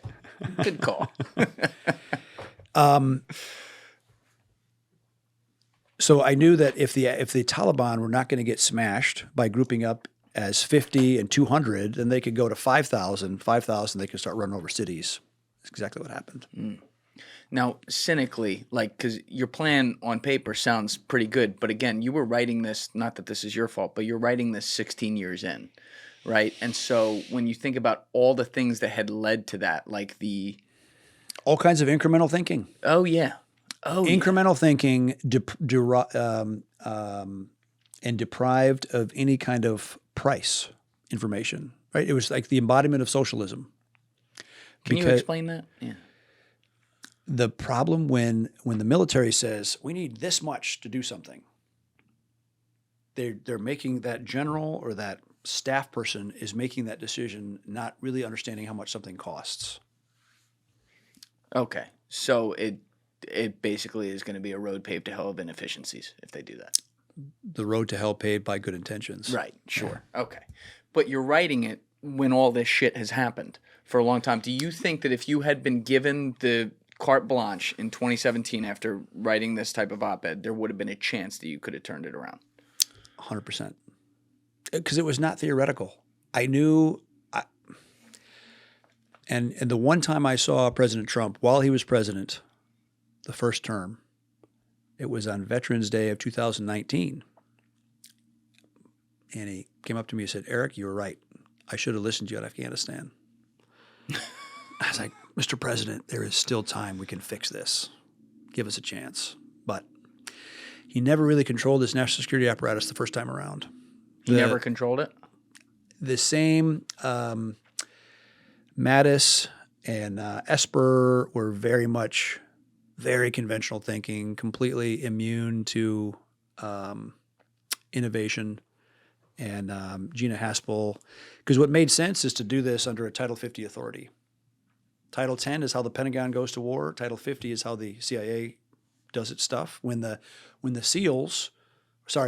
Special Forces went into Afghanistan the first time, they were working for the CIA director. Right. Title 50 authority. Right. Yeah. When the SEALs went cross-border into Pakistan to kill bin Laden, Title 50 authority, not Title 10. Interesting. And that was like when Cofer Black was running that whole initial one, right? Cofer Black was running the original one. Yeah. Yeah. Okay. And didn't he work for Blackwater? He did. Later? He retired. He went to work for the State Department. He was the ambassador for counterterrorism, and then he joined us for a while. He was fantastic. I love that guy. That guy's so interesting. Massive, a true a spy. And he understood unconventional warfare because he'd done it against Gaddafi in the 80s. Against Gaddafi? Oh, yeah. Oh, I didn't know about this. Yep. What was he doing there? Because Gaddafi used to invade Chad and push his army south. And so Kofor would help push them back. And so if you send a huge convoy of trucks deep into the Sahara Desert, how do you make them want to turn back? Poke holes in the water trucks. You don't have to kill them all. Just poke holes in the water trucks. Yeah. And he did the same thing to the Cubans and the He did to the Cubans too. in Angola. Yep. Wow. Yeah, that guy's been around the block. Yes. He's the one with the famous quote about flies crawling across their eyeballs. That was pretty baller. He had a fantastic flair for the dramatic, and that's intent-based leadership. Right? But barring that kind of out-of-the-box thinking, you know what the Pentagon wanted to do after 9/11, while the Pentagon is still smoldering? Yeah. They said, we want to wait until the following April and do a mechanized invasion of Afghanistan via Pakistan. Yeah, he wanted 6 months. Come on, guys. I mean, Rumsfeld wasn't the brightest, he wasn't the sharpest. Look, people want to ding on Rumsfeld. I like him. You like Rumsfeld? Yeah, he at least understood how broken the Pentagon was, and it needed to have some business focus, at least to understand how much these things cost. I mean, he is the guy that said we're missing like $2 trillion. I'll give him that. Like, no one else really ever said that, but I still don't know what happened to that $2 trillion. Wow, and I think there's more than that missing now. More than $2 trillion now. Oh, I'm sure. How do you lose $2-3 trillion? Like what? Like, is this just like a very slow, steep climb down a? That is the fundamental problem. You have a Congress that appropriates way too much money, and all Congress really knows how to do is people say, "Oh, there's a problem." What's the American response to that? Throw money at it. Right. Throw money at it. And so our foreign policy has become one of fire hosing money at all these problems, and it's like it's basically watering the weeds in your driveway. It's making all of them grow that much faster and reinforcing all the wrong things. And the business of America should be business, not warfare, not foreign policy largesse. What do you mean by foreign policy largesse? The massive spend of USAID and a massive overbloated Pentagon budget to the point of making the Pentagon like an obese triathlete, right? You should have the Pentagon that is forced to make disciplined decisions for what are priorities versus what are not priorities. And when you have so much of the Pentagon budget you have 800,000 civilians, DOD civilians working for the Pentagon now. So for Secretary Hegseth to try to reform the Pentagon, it's a lot. It's not just uniform services, but you got to give them true hiring and firing authority to clean out, because there is dead wood upon dead wood upon dead wood. You're also set up, though, and this is like kind of the catch-22. It's set up to be so compartmentalized for basically intelligence purposes, meaning like this team has a need to know on just this one thing, and that team has a need to know on just that other thing. And then but there's people sitting high enough they can see across those issues. The problem is a lot of classification is used to hide incompetence and waste. I don't disagree. Sorry with to that. be bleak on that. No, I don't disagree with you. I'm just wondering how much those people in those high places can see all that. I know they can definitely see a good bit of it, but like, it's hard to say, like, well, because some of the guys, like Mattis, I guess when he was running the Pentagon, like I've had guys in here talk about the things he wasn't read in on. And he's like, the head, I would just think the head's read in on everything, but that's not the case. It's so large that it's almost impossible for anyone to really get a handle of all of it. We talk about this all the time in here. I've had so many guys who were at different levels of special forces who were in Afghanistan throughout the 20 years there, and every time someone comes in, we learn something wild and new about what was going on. But it's like, I've always looked at it, not to be too black and white about it, but that initial invasion was obviously necessary and very impressive, the one that Kofor was running. It was one of the... And it should have stayed a Roman-style punitive raid. What do you mean Roman style? When you've heard of the Battle of Cannae in Rome, right? You've heard of the Punic Wars, right? Yeah, when the Carthaginians were ravaging Rome. And Hannibal the Barbarian rolls across, all this. And then they do the Battle of Cannae, and it's they lost like 80,000 people in a morning. Romans, imagine that. Imagine killing that many people by sword. It's nuts. Before noon. It's nuts. And they stood up in the Roman Senate and they said, Carthagio delende est. Carthage must be destroyed. So who did they send? Scipio Africanus. And he destroys Carthage and he salts the earth. That's what we should have done in Afghanistan. We should have sent and allowed SAF to remain off leash and to smash any and all remnants of Taliban manpower or Taliban adjacent people and let them howl in pain and then leave. We're not there to make them a liberal representative democracy. We're there to punish them for accommodating terrorists which hurt America and then leave. That's how Rome maintained peace for multiple centuries. Would have been a better approach and vastly cheaper. I don't like to, I really try to look at these situations as 30,000 feet in the air as I can, because I think a lot of people like me can get in the trap of playing Monday morning quarterback, having not been to these places, having not seen realities, having not understood what warfare is like up front. But like as a devil's advocate to that, if you were to take that type of approach, are there not a fuck ton of people in Afghanistan who are just living under that thumb, who would be caught in the crossfire, perhaps unnecessarily, if we took a more conventional form of warfare that could help avoid that? I would say that you would have liberated the men, women, and children from Afghanistan that did not want to live under a Taliban religious rule, and or ruled by the Pashtuns, which is really what you had.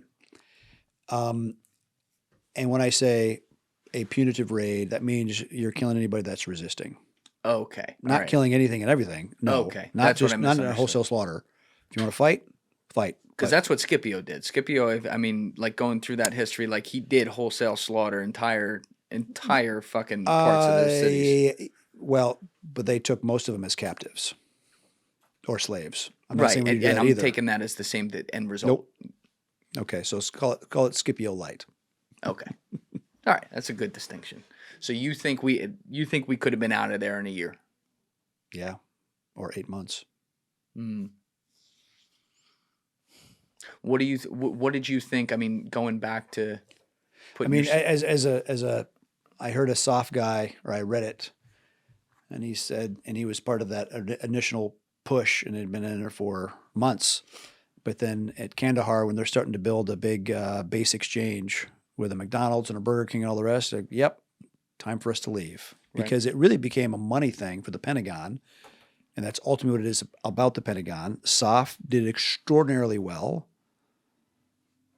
fought in unconventional warfare with a small, light, lethal footprint, and then you have all these conventional airborne units and armor and all the rest, and they, wow, we have to be part of this.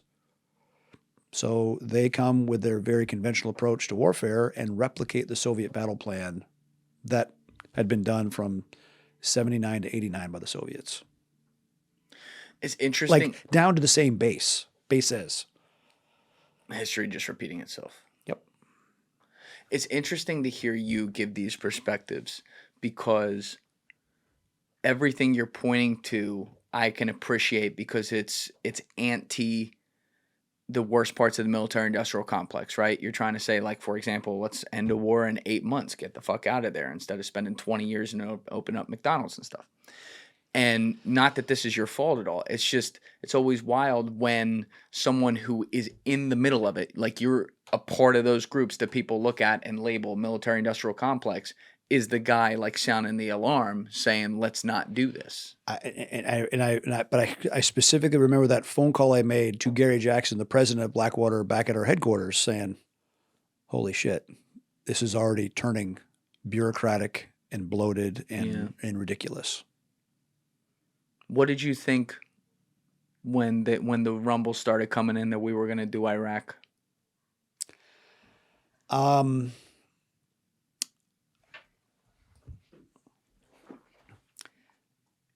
Look, if they did Iraq properly, would have possibly been a different outcome. But again, having a massive conventional military to depose Saddam, the a smarter way, if you were absolutely hell-bent that you had to depose Saddam, do it through some kind of covert action and save yourself the massive cost and bloat and infrastructure destruction that would come with rolling 300,000-400,000 U.S. troops into Iraq. But worse than that, once we were there, I remember in about spring of 2004, so about a year after the UN invasion, the head of the Iraqi intelligence service came to see me, a guy named Mohammed Shawani, with a CIA handler. And he was a legendary Iraqi figure, former head of Iraqi Special Forces back in the 80s. He had done the largest helicopter invasion in history into Iran during the Iran-Iraq War. Oh, wow. Okay? And that kind of stuff put him on crossways with Saddam, because Saddam figured if the guy can do it to the Iranians, he can do it to me. But Mohammed eventually made it to Jordan because the Iraqis were trying to kill him. Saddam ended up executing both of his sons. But anyway, he came to see me and he said, we're seeing all kinds of evidence of the Iranians setting up political offices, assassination teams, influence operations all through southern Iraq. And we want a program to find them and to eliminate the Iranian officers. And we priced it up because we were doing some stuff for the agency back then. And it was effectively going to be a kind of a small version of the Phoenix program. And I remember we were going to call it Ted Williams. Why? Because Ted Williams was one of the greatest hitters of all times. Teddy Williams going fucking yard. And the whole thing, the agency was going to fund it, and it was blocked by Condoleezza Rice. Then Why'd National she do Security that? Advisor. Iran is not our enemy. We have to respect the political process, all the rest. It was, to me, it was a massive sliding door moment in the entire Iraq debacle. Because if we had been allowed to sever the Iranians putting their hooks into Iraqi society, because think about the Iran-Iraq War. That was a massive loss of life for both sides. And the Iranians are a very deliberate society. Deliberate. They put 1,000 stitches making a Persian rug. Okay, 1,000 stitches into a square inch. Beautiful, planned, deliberate. So they do long-term intelligence planning, long-term influence operations. So what they were doing in Iraq is exactly what they'd already done in Lebanon with Hezbollah, what they've done in Yemen with the Houthis, and now they're doing it in Iraq, which became the Hashd-e-Shabi, which is a 250,000-man unit of the Iraqi military now, paid by the Iraqi government, that are effectively under Iranian control. As that's in its early stage, the Iraqi intelligence service wanted to cut them off properly, and we were blocked from doing so. But if we'd been allowed to, I think Iraq would look much different today. Even with the whole vacuum we created, because, like, yeah, I don't want to be misheard here. Like, Saddam was obviously a terrible guy. There's no one questioning that. But, like, I think it's almost impossible to say we didn't create a bigger problem once he was deposed, because it basically allowed Al-Zarqawi to come in and eventually form what would eventually become ISIS. Yes, but that was almost a Sunni blowback onto the Shia hegemony that was stimulated by Iran. Because the biggest ethnic group, the biggest religious group in Iraq are Shia. And then Sunnis, then Kurds. And the amount of dominance that the Shia had with that Iranian control over all parts of society, that stimulated a lot of Sunnis to say, well, maybe we'll go with these radicals, even if it's Zarqawi, because we're not going to take it from these Shia anymore. So right. it definitely corked off effectively an internal religious war that we could have prevented if we had kept the Iranians on their side of the border. And even the entire the EFP, right? The really nasty roadside bomb, which was, you know what a roadside bomb is, of course. Oh, yeah. HE explosive blows up, energy gets thrown into the vehicle. An EFP, imagine this is copper, and you put this on the front of a can filled with explosives. The explosive starts here with a cap. The explosive wave goes through, C4 goes about 22 to 25,000 feet per second. It turns this copper plate into a copper slug going about 8,000 feet per second, bores right through the side of your Humvee or your Abrams tank. That was built, organized, supplied by the Iranians, the same ones that Condi Rice prevented us from taking out. It's too bad. It was...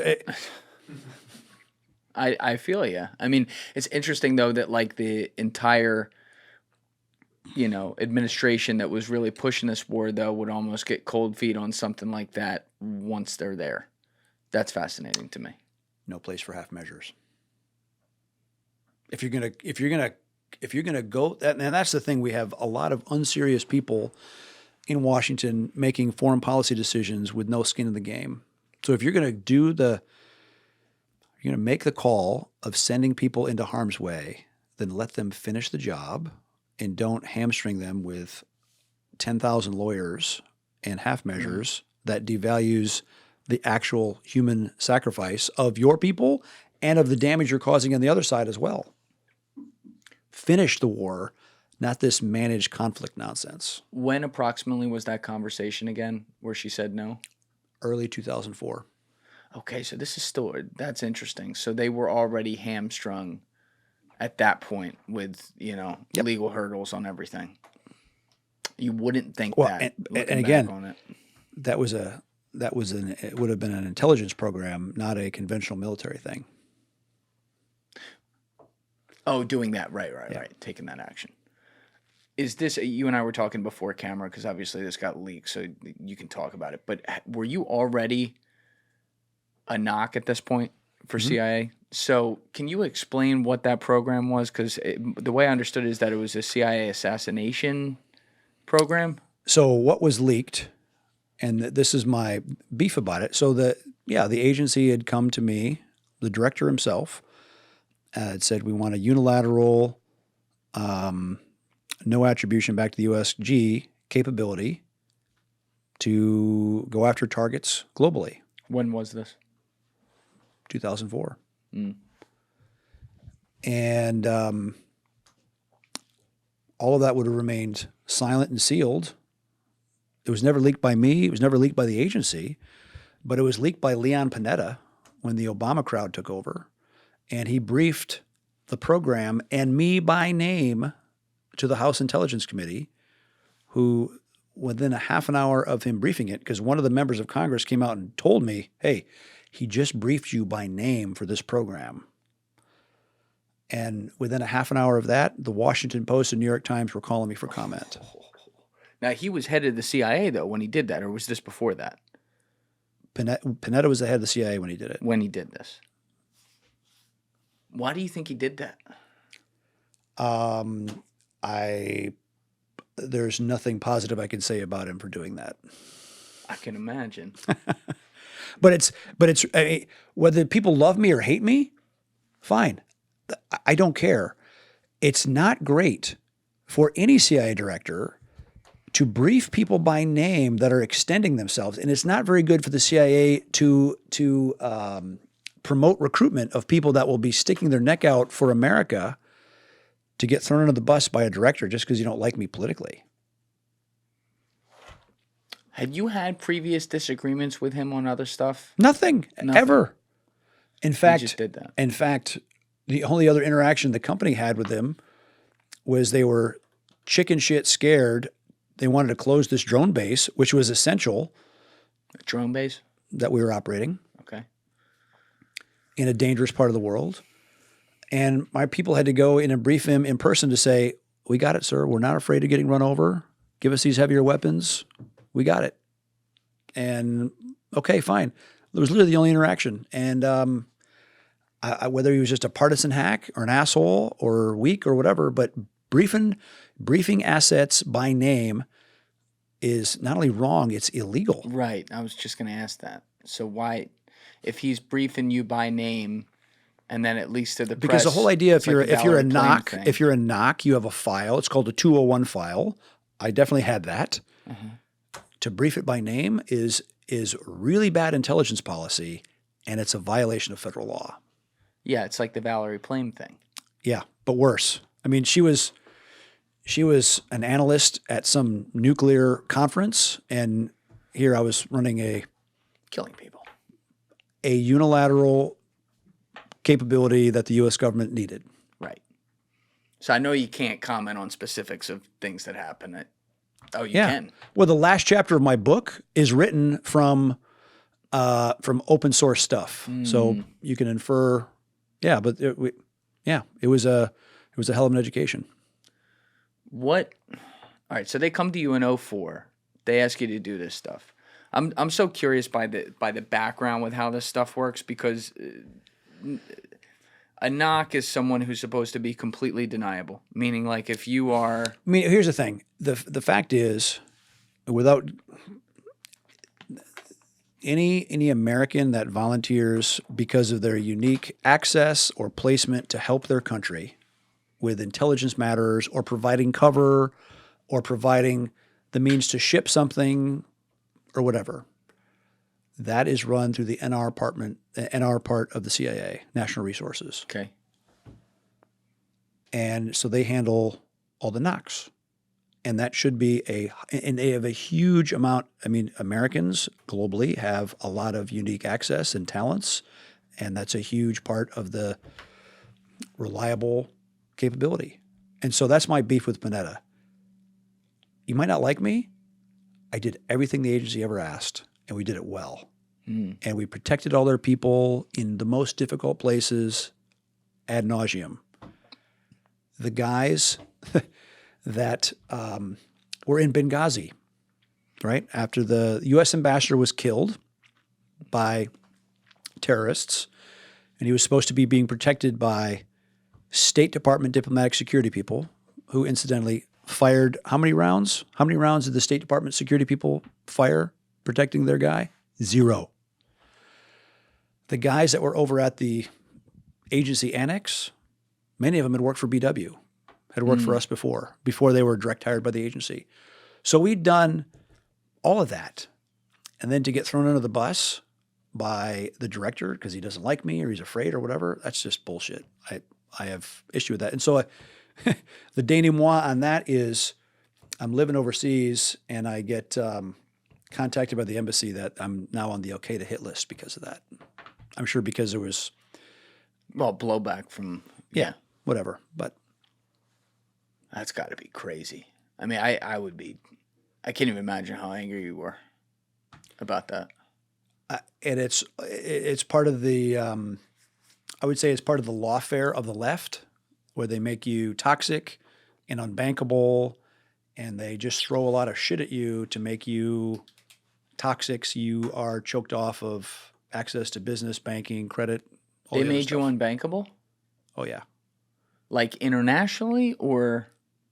Yeah. Okay. Because of the type of but in the U.S. were you unbankable too? Oh yeah. Really? Yep. Big banks, sure.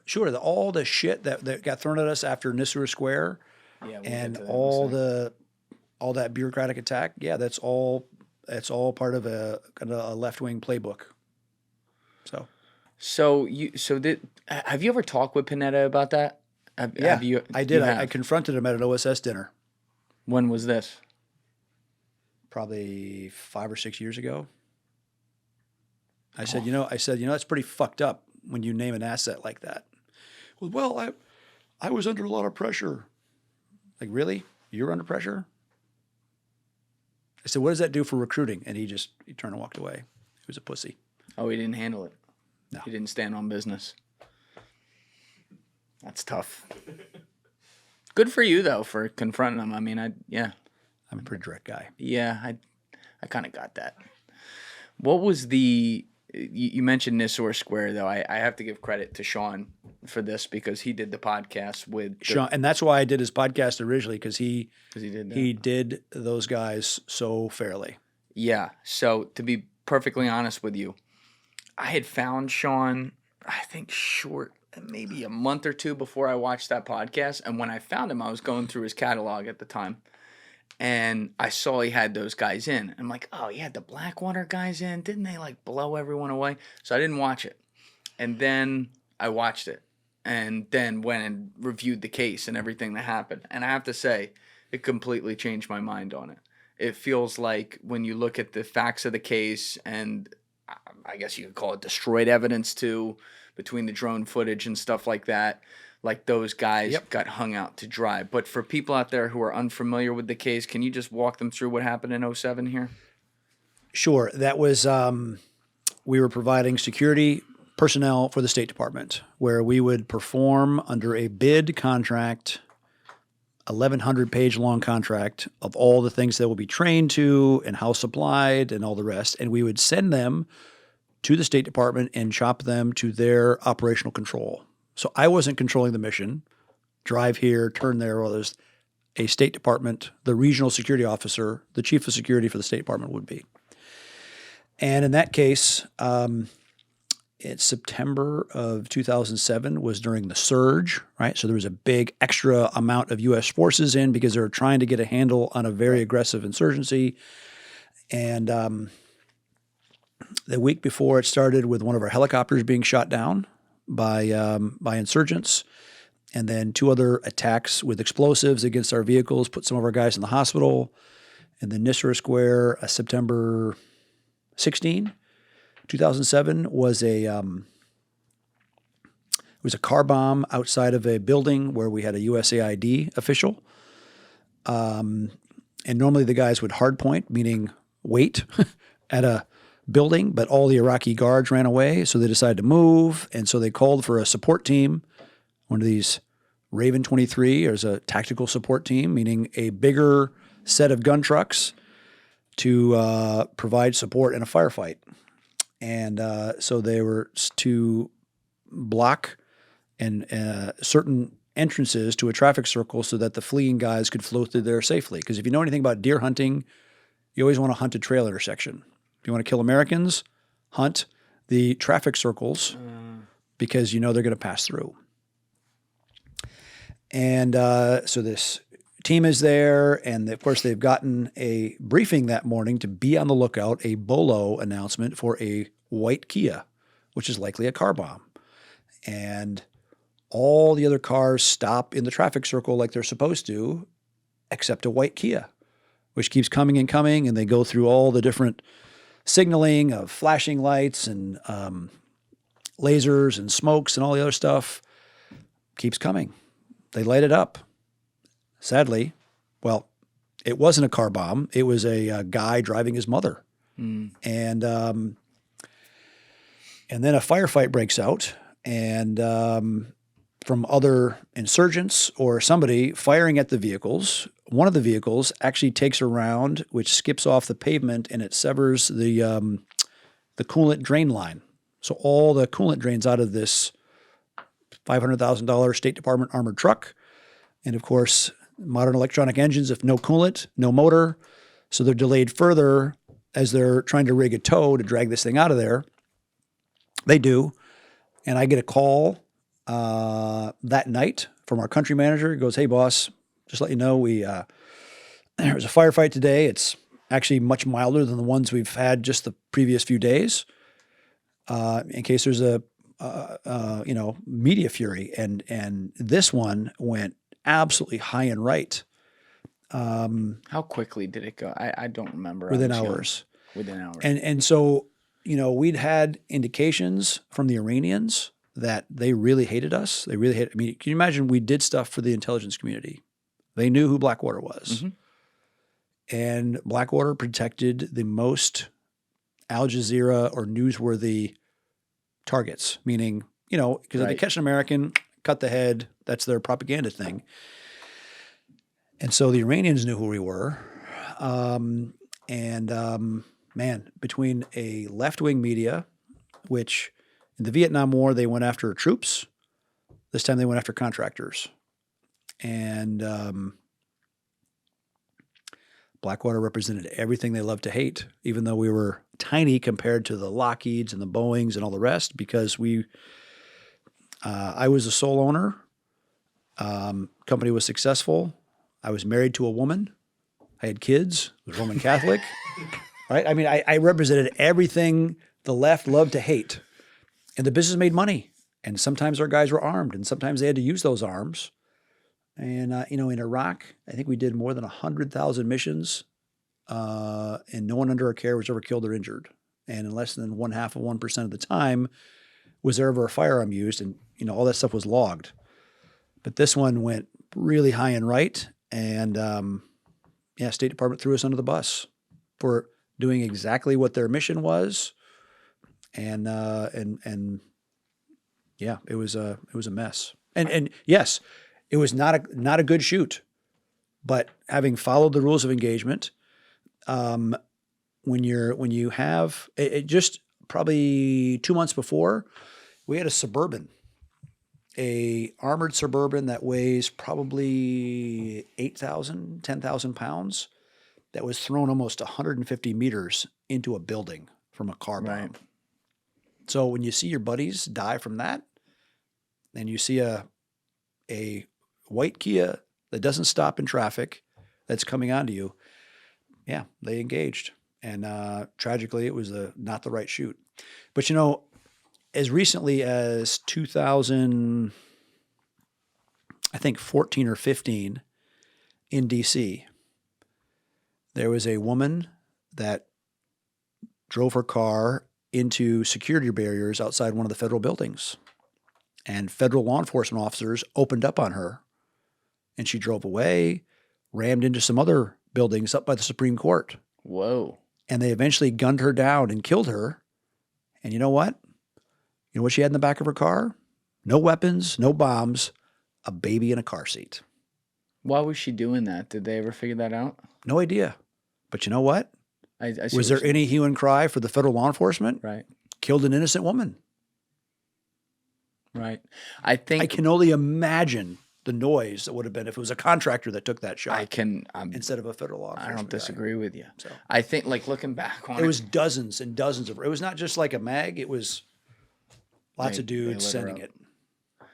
It's like, unfortunately, a lot of things in our world is just marketing, And I always wonder if you name the company like Red Hills or something like that, instead of Blackwater. Not that that's a bad name or anything, but it's like it's a hard name. You also have a memorable name, Erik Prince, like also pretty hard name too.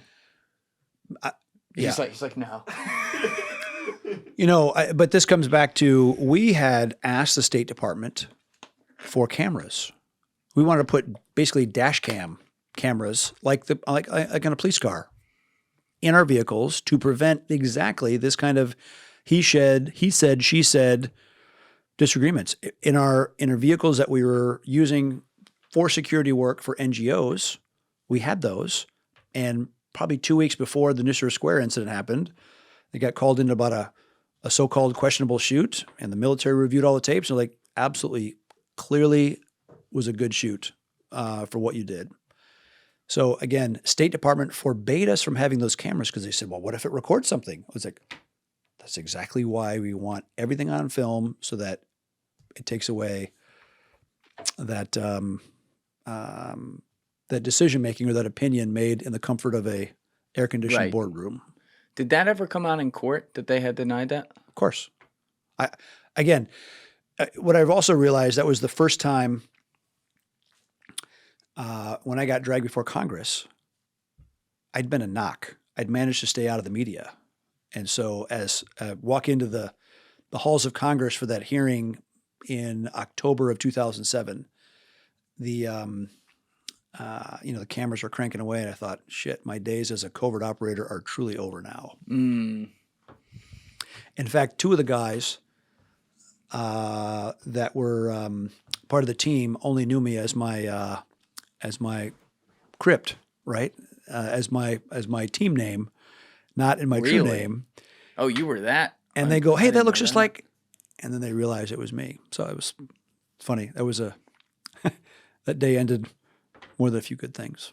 Yeah. The third part of this, though, like the marketing is like, it's just for window dressing. But the third part of this is that the time this happened, 2007, the tiredness of the war has set in. Oh, yeah. Massive war also- fatigue. Yeah. And people are legitimately frustrated and pissed because we're not making progress.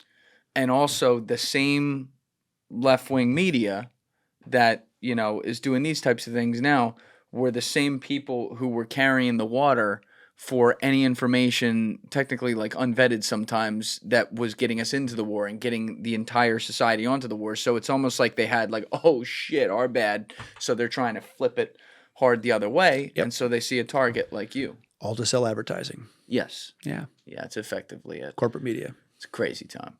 But those guys, you know, they end up getting convicted at the time. I think it was 4 of the 5 got convicted. The 5th became a witness or something.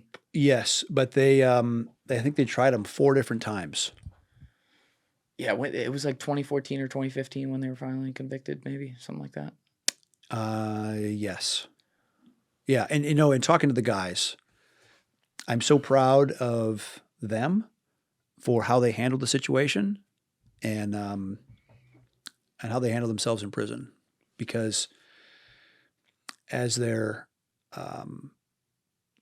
told me they're in their orange jumpsuits, manacled, taken out to the prison van after the first sentencing. And they said, guys, we can come through this as bitter men or better men. Mm.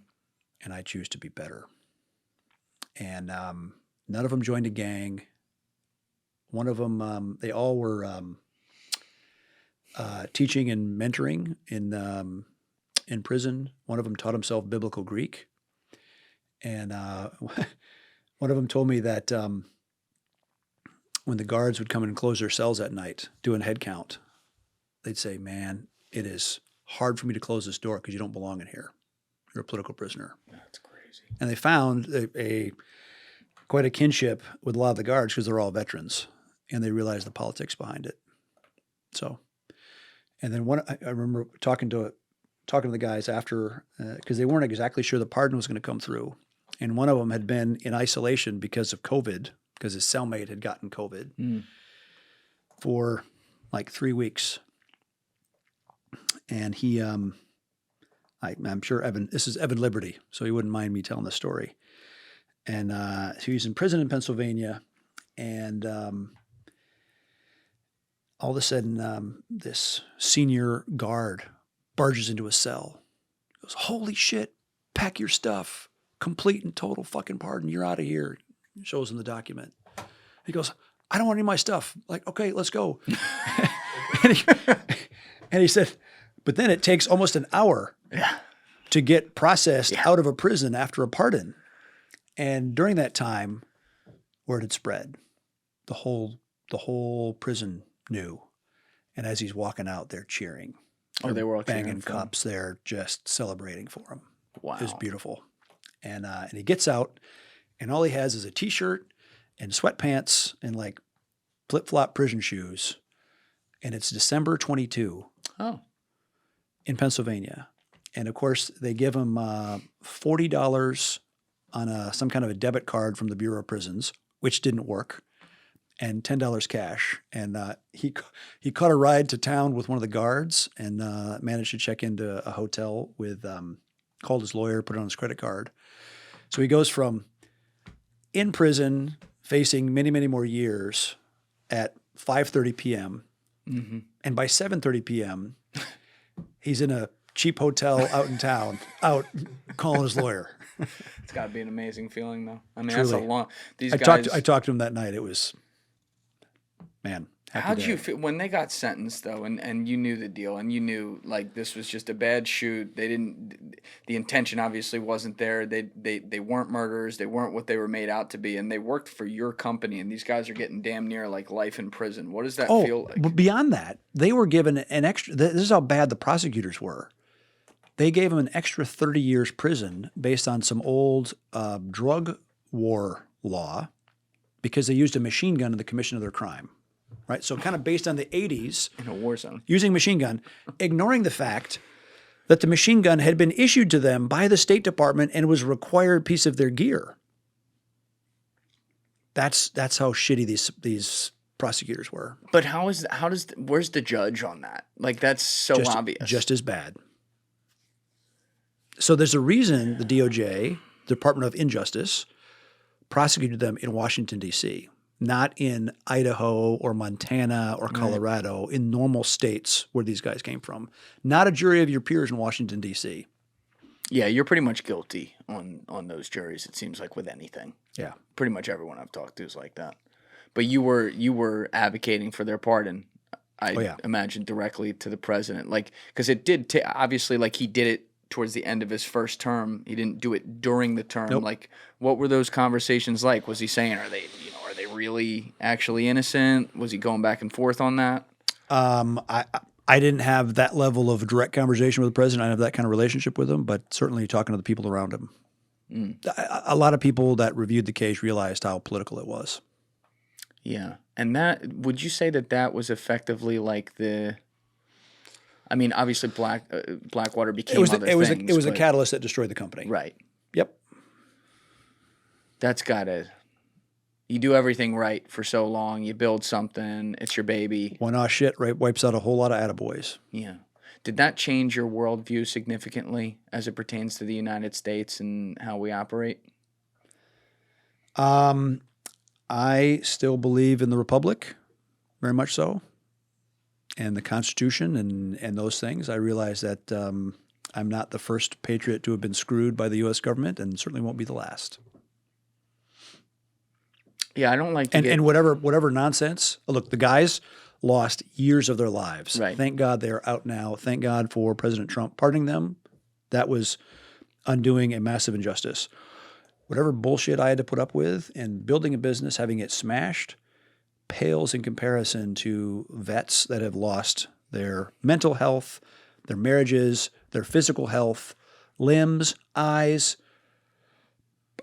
buddies, right? They paid a huge price, and it really pisses me off, and why I've been an advocate to fix the Afghanistan policy in 2017 and even to the Biden administration before the debacle, or to actually sever the Iranian control in Iraq so that Iraq can actually be a free and independent country and not subjugated by Iran, is because if you're going to ask soldiers to go do a difficult thing in a dangerous place and you're going to suffer, get injured, or die, have enough respect to see the job through and don't be a pussy about making difficult, dangerous decisions. And that the problem is in Washington, we have way too many of that. We don't have the Clausewitz moral courage of people making difficult decisions. How did you pivot after that as Blackwater got dragged through the mud and sold it in 2010 for 0.8 times 2 years previous cash flow. So if you have your hedge fund weenie audience, it was a absolute fire sale. Yeah. After the banking crisis and all the rest, it was just timing. Wrecked. Because of all the politics and all the legal assault from every aspect of the federal government, which was also quite an education. And I have a true visceral hatred of the bureaucracy in Washington. I can tell. But at that point, we had done 20 helicopters for the UAE, basically upgraded them. And our price was a third of what Lockheed was going to charge to do the same thing. And so that led to us moving. Because of Somali piracy, the leadership in the UAE wanted to, because, Somali piracy, you had 80 to 90 ships taken per year, held for 6 months to a year and a half, and get a ransom paid of $5 to $10 million. And so the UAE wanted to do something about that, and I laid out a program which tried to coordinate with the State Department. As I remember going to the keep that mic, sir. I remember going to the Assistant Secretary of State for Africa under Obama, and I said, imagine if we could raise money to do a counter-piracy police program in Somalia. Okay? If I raised money from a Gulf country to do that, would you want to be involved? And I remember him coming back to me 3 days later. He says, great idea. Keep it as far away from the U.S. government as you can because we'll be debating it in the interagency process for the next 5 years. Oh, wow. I said, well, okay. Self-awareness. And so that led to the Puntland Marine Police Force. We made a documentary about it called The Somalia Project, if people want to follow up. Probably worth pulling up on yeah, let's do that. YouTube. You've seen that, Leslie? Mm-hmm. We did it knowing it would be controversial to have, the left loves to throw the pejoratives. Those white mercenaries. That's it right there, the project.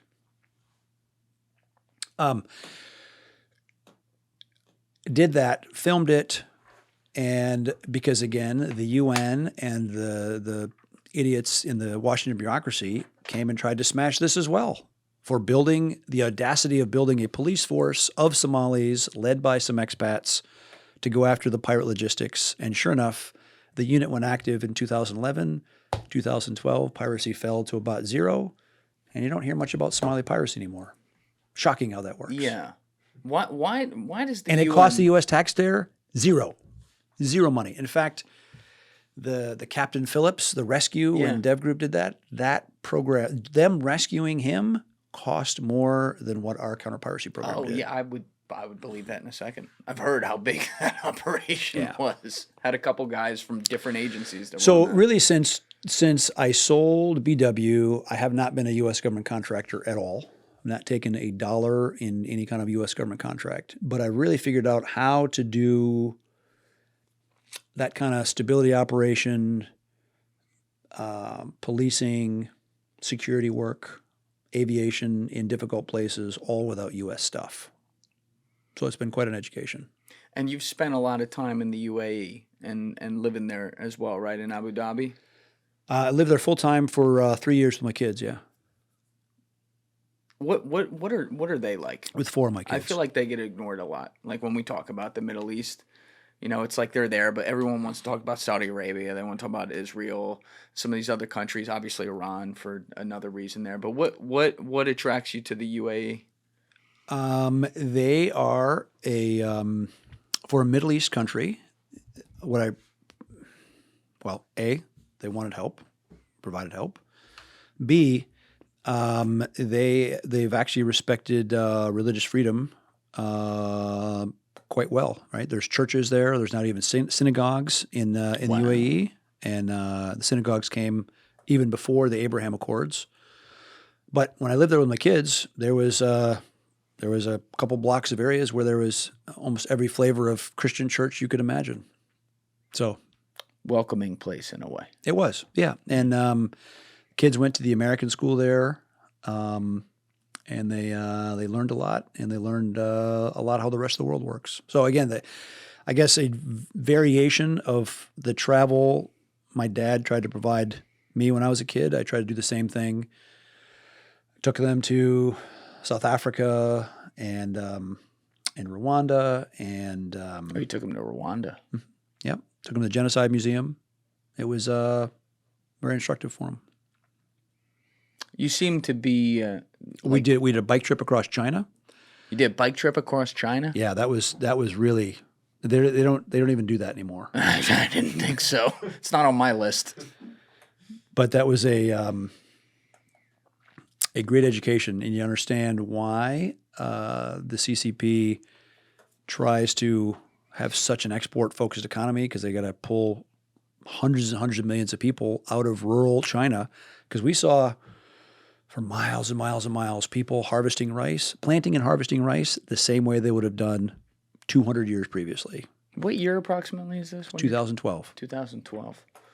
Okay, so they're starting to boom a little bit though at this Oh, point. yeah. But Yeah, the economy's you see rocking. the second world right But there. but it also is a great education of, in direct correlation to how far away you got from Hong Kong, the quality of living, roads, cleanliness went down. Mm. What Hong Kong was as a island of capitalism, of rule of law and governance, that for since 1847 to 1997, 150 years was the lease, was extraordinary and an incredible generator of wealth, of prosperity, clean water, sanitation, all those positive things. And so I saw from that Hong Kong really start to slide because it's become more and more absorbed into the Chinese communist-run mainland. Wait, as an aside here, though, we're obviously talking about the country that's the second biggest GDP in the world now. They have totally opposing political Paradigm. Yeah, Yep. right. Do you view China as like the impending threat we need to take the most seriously, or what are your thoughts from a geopolitical standpoint there? Well, you're right in thinking that China is diametrically opposed to our way of life because they are all about the party rule, and a rule of the elite. And the idea of individual rights of an individual person mattering in China is antithetical. So democracy is messy, it's imperfect, it's inefficient, but it is the best form of government on the planet. So, for sure. And so the idea of even community, like a mayor or local elections or whatever, is smashed out. It's all about the party. I'm kind of surprised China hasn't, when you look at what they've done around the world from an economic standpoint, just buying up everything on countries that can't possibly pay back the debt, so then they get to set up shop there forever. It's like surprising to me that they haven't officially taken Taiwan or something like that. Why do you think they haven't taken an action when we've shown, let's say, foreign policy weakness over the past several years? They can speak out, they can protest, it's imperfect. That is the freedom disease that the Chinese Communist Party just cannot tolerate, and that's why they're so obsessed with taking it. It just seems like, when you look at the history of their scale up, in 1999, there are metrics with which you could still have called them a third world country. And very quickly, they quadrupled, quintupled down on technology and effectively not only became a first world country, but they're like the other world power now. And I get concerned when I see, things like the... Yeah, but let me just cut you off there. On this bike trip, to go to these spectacularly built hotels with big signs, do not drink the water. Do not, because it's chemically, poisonously unsafe. Like Flint kind of stuff. Like 10x Flint. Oh, wow. In lots of places along the way. So that's what comes from having no property rights and no real means to push back on the all-powerful state. I mean, I've been to Beijing and had black snow. Black snow? Where it's snowing, should be white. By the time it gets to the ground, because it's picked up so much coal dust and soot and crap out of the air, it's falling on the ground right outside of Beijing airport, and it's black.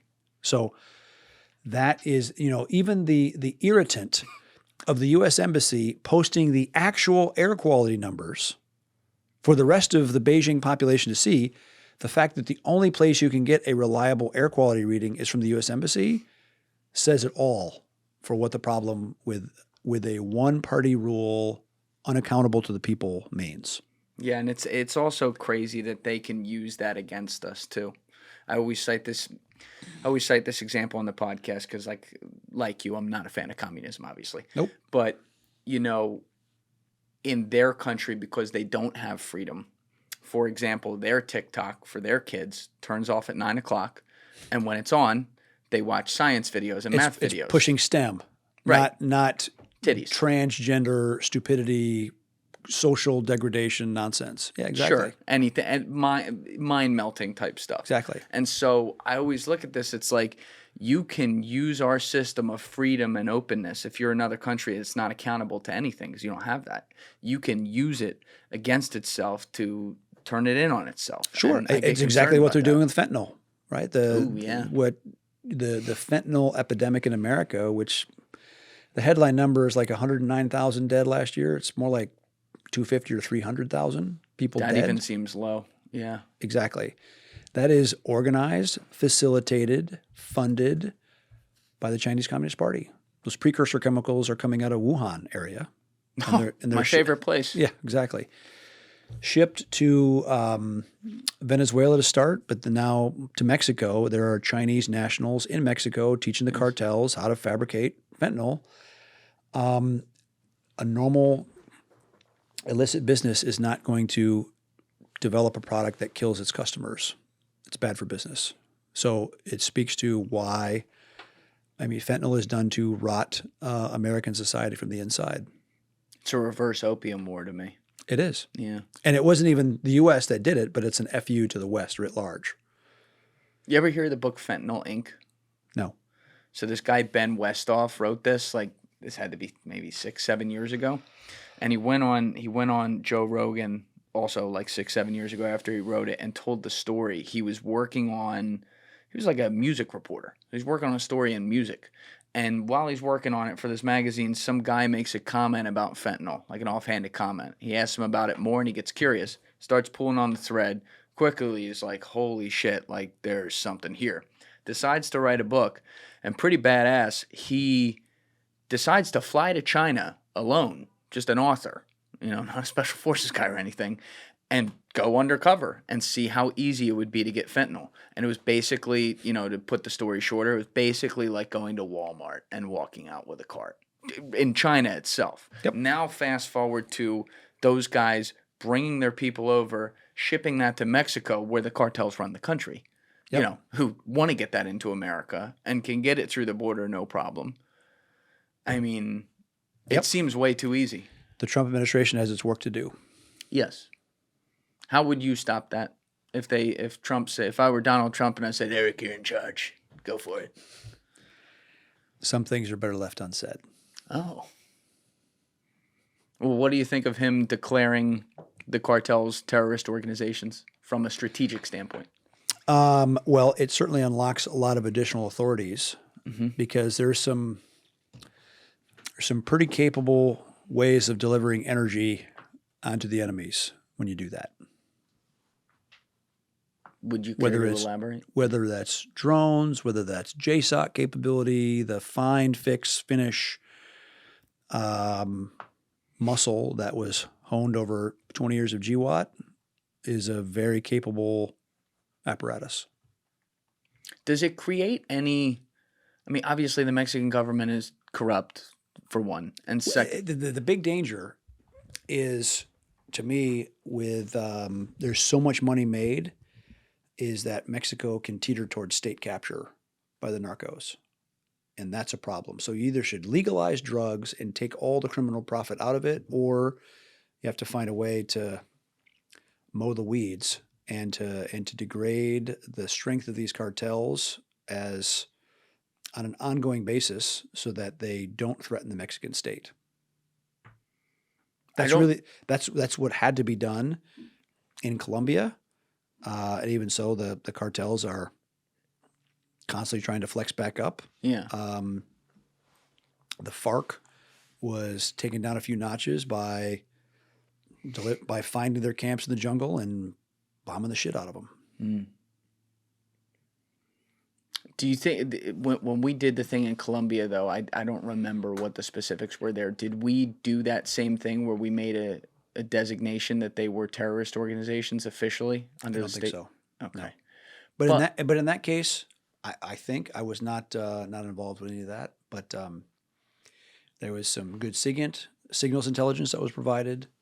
But it was mostly enabling the Colombians to do it themselves. Look, for a Mexican, I feel terrible for the typical Mexican cop who comes on the job and within days he's visited by some cartel member that says, "Plata y plomo," right? Yeah. Take my silver, I'm going to pay you off, Yep. or take the lead.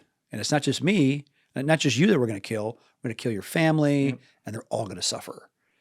So for everybody in America that thinks taking drugs is harmless to themselves, they are sentencing a lot of normal Mexicans that just want to live their life and raise their kids to a life of that kind of threat.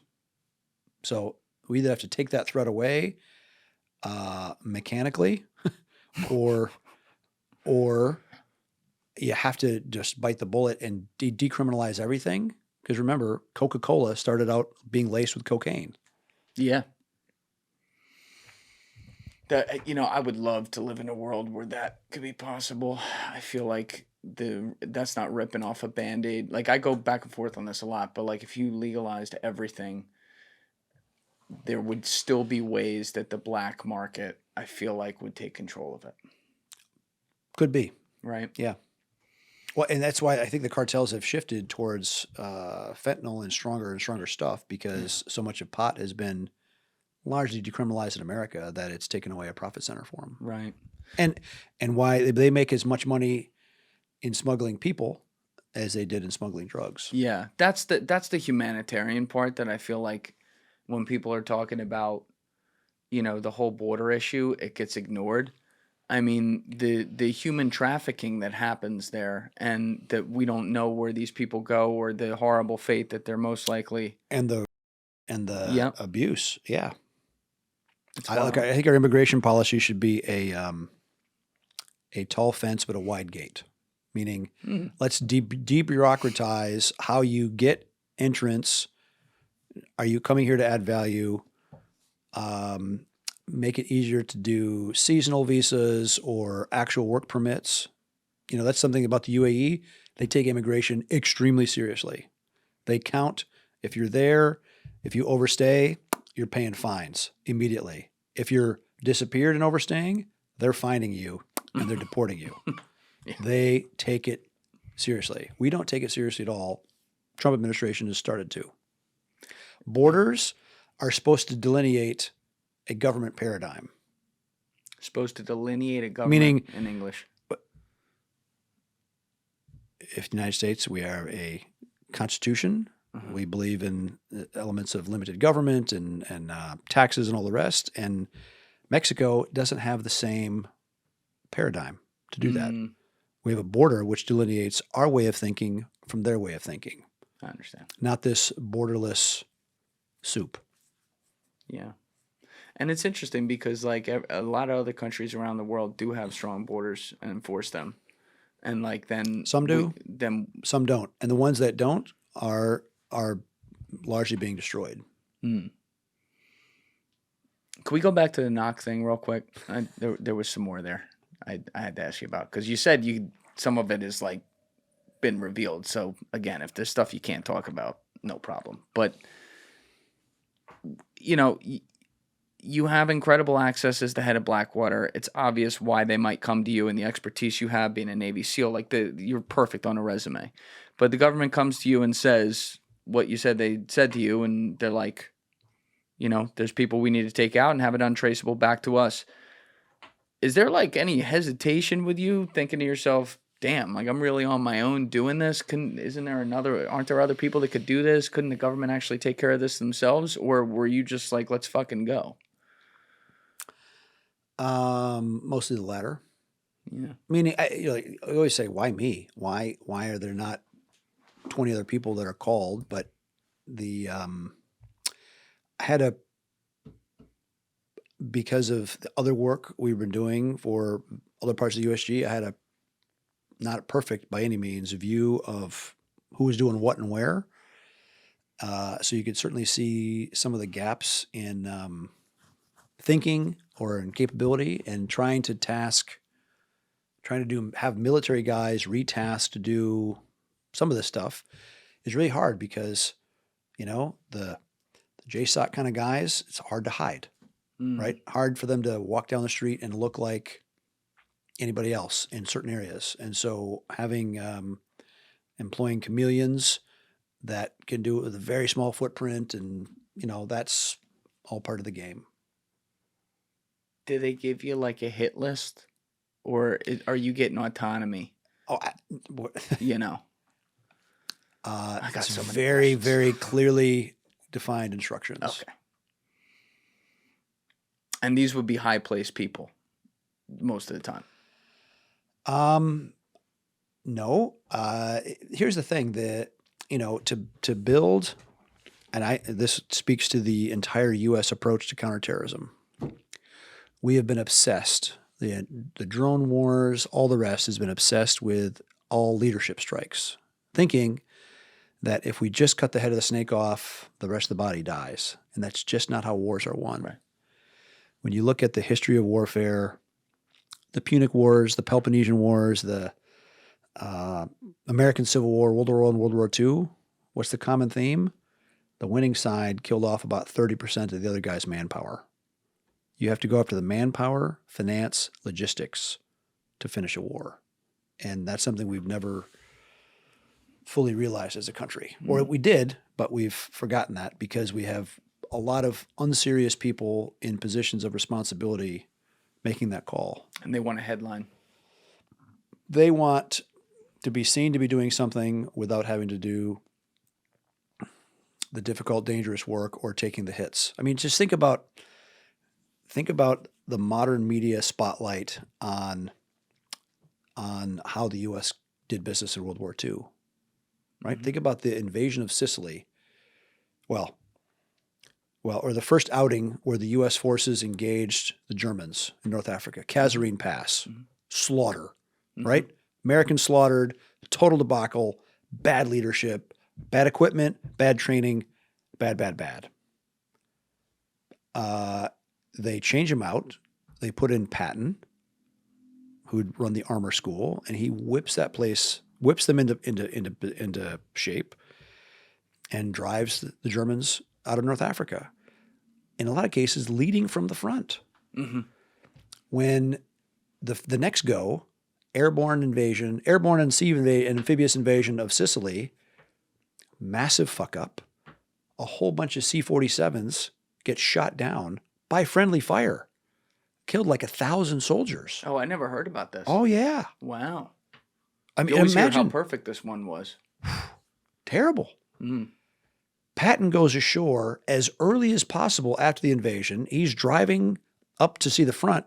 Fortunately, he sees a Ranger pennant hanging from a position. It turns out to be it's the last position before an oncoming onslaught of panzers. And he's there as a 3-star general hanging mortar rounds at the front, stopping an invasion, which would have gone if his personal fierce leadership stops this German counterattack. Because if they'd broken through, it would have drove the U.S. off of Sicily. So, yeah, there's a lot of sliding door moments that happen in battle, and we have I question whether,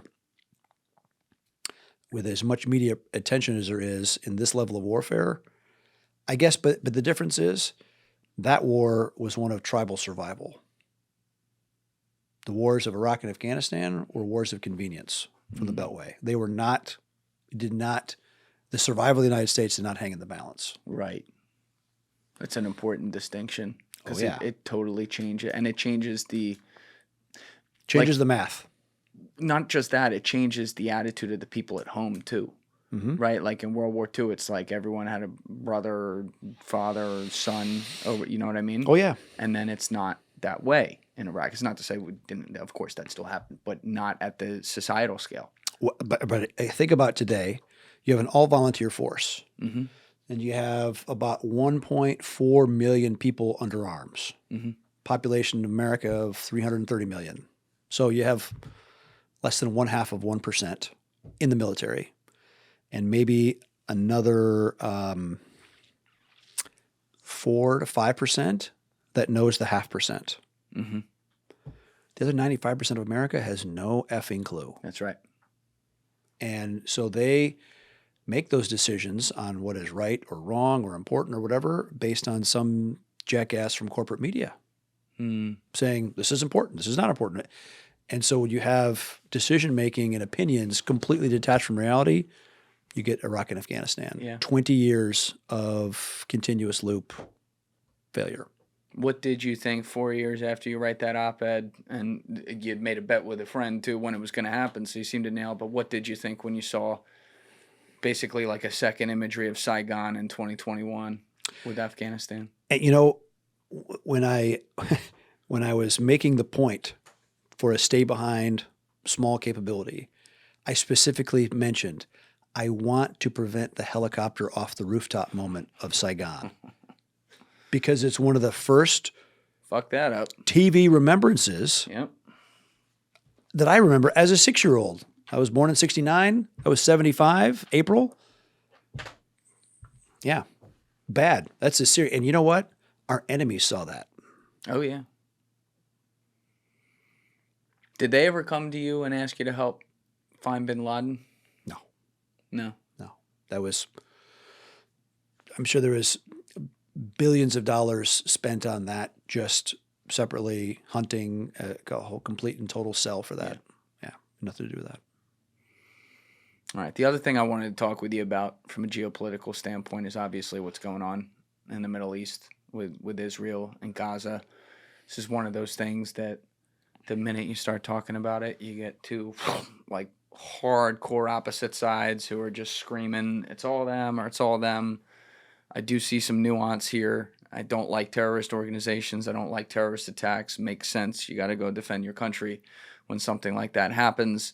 That said, it seems like the response at this point is disorganized and perhaps disproportionate on what's going on in Gaza, just seeing how they're leveling buildings in places and killing a lot of innocents.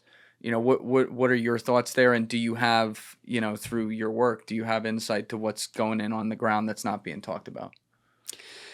I went to Israel about 3 weeks after October 7, after the initial attack. I have a lot of friends in the IDF. I've spent a lot of time in Israel. Biked across Israel. But I knew that Hamas had built 300 plus miles of tunnels all through Gaza. And they had, it was a very well planned and executed attack. They had, through 30 breach points almost simultaneously, pushed in thousands of fighters. It would have gone even worse. The Minister of Defense, the head of Shabak, and the head of the Mossad met in the Kiryat, which is like their Pentagon, at about 2 a.m. the morning of October 7, because there was so much noise in the system, right? Whoa. SIGINT, something's not right. But they agreed to reconvene and meet at 8 o'clock the next morning. The only one that did something was the head of the Shabak, the internal service. And he sent, I think, 2 or 3 12-man security teams to the south. The MOD did nothing. He didn't say to the bases, hey, everybody wake up.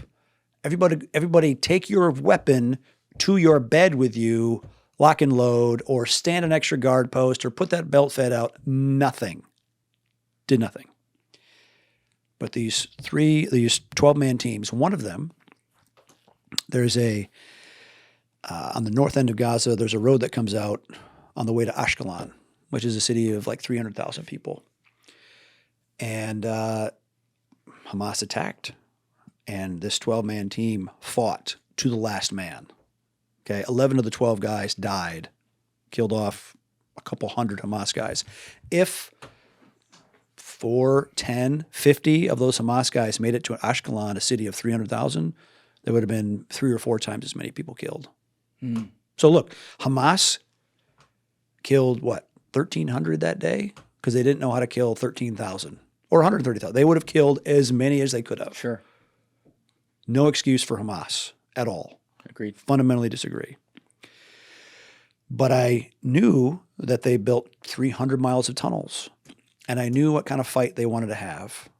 And when they wanted to suck the Israelis in, they took hostages, used the hostages as shields to maximize destruction of Gaza civilians.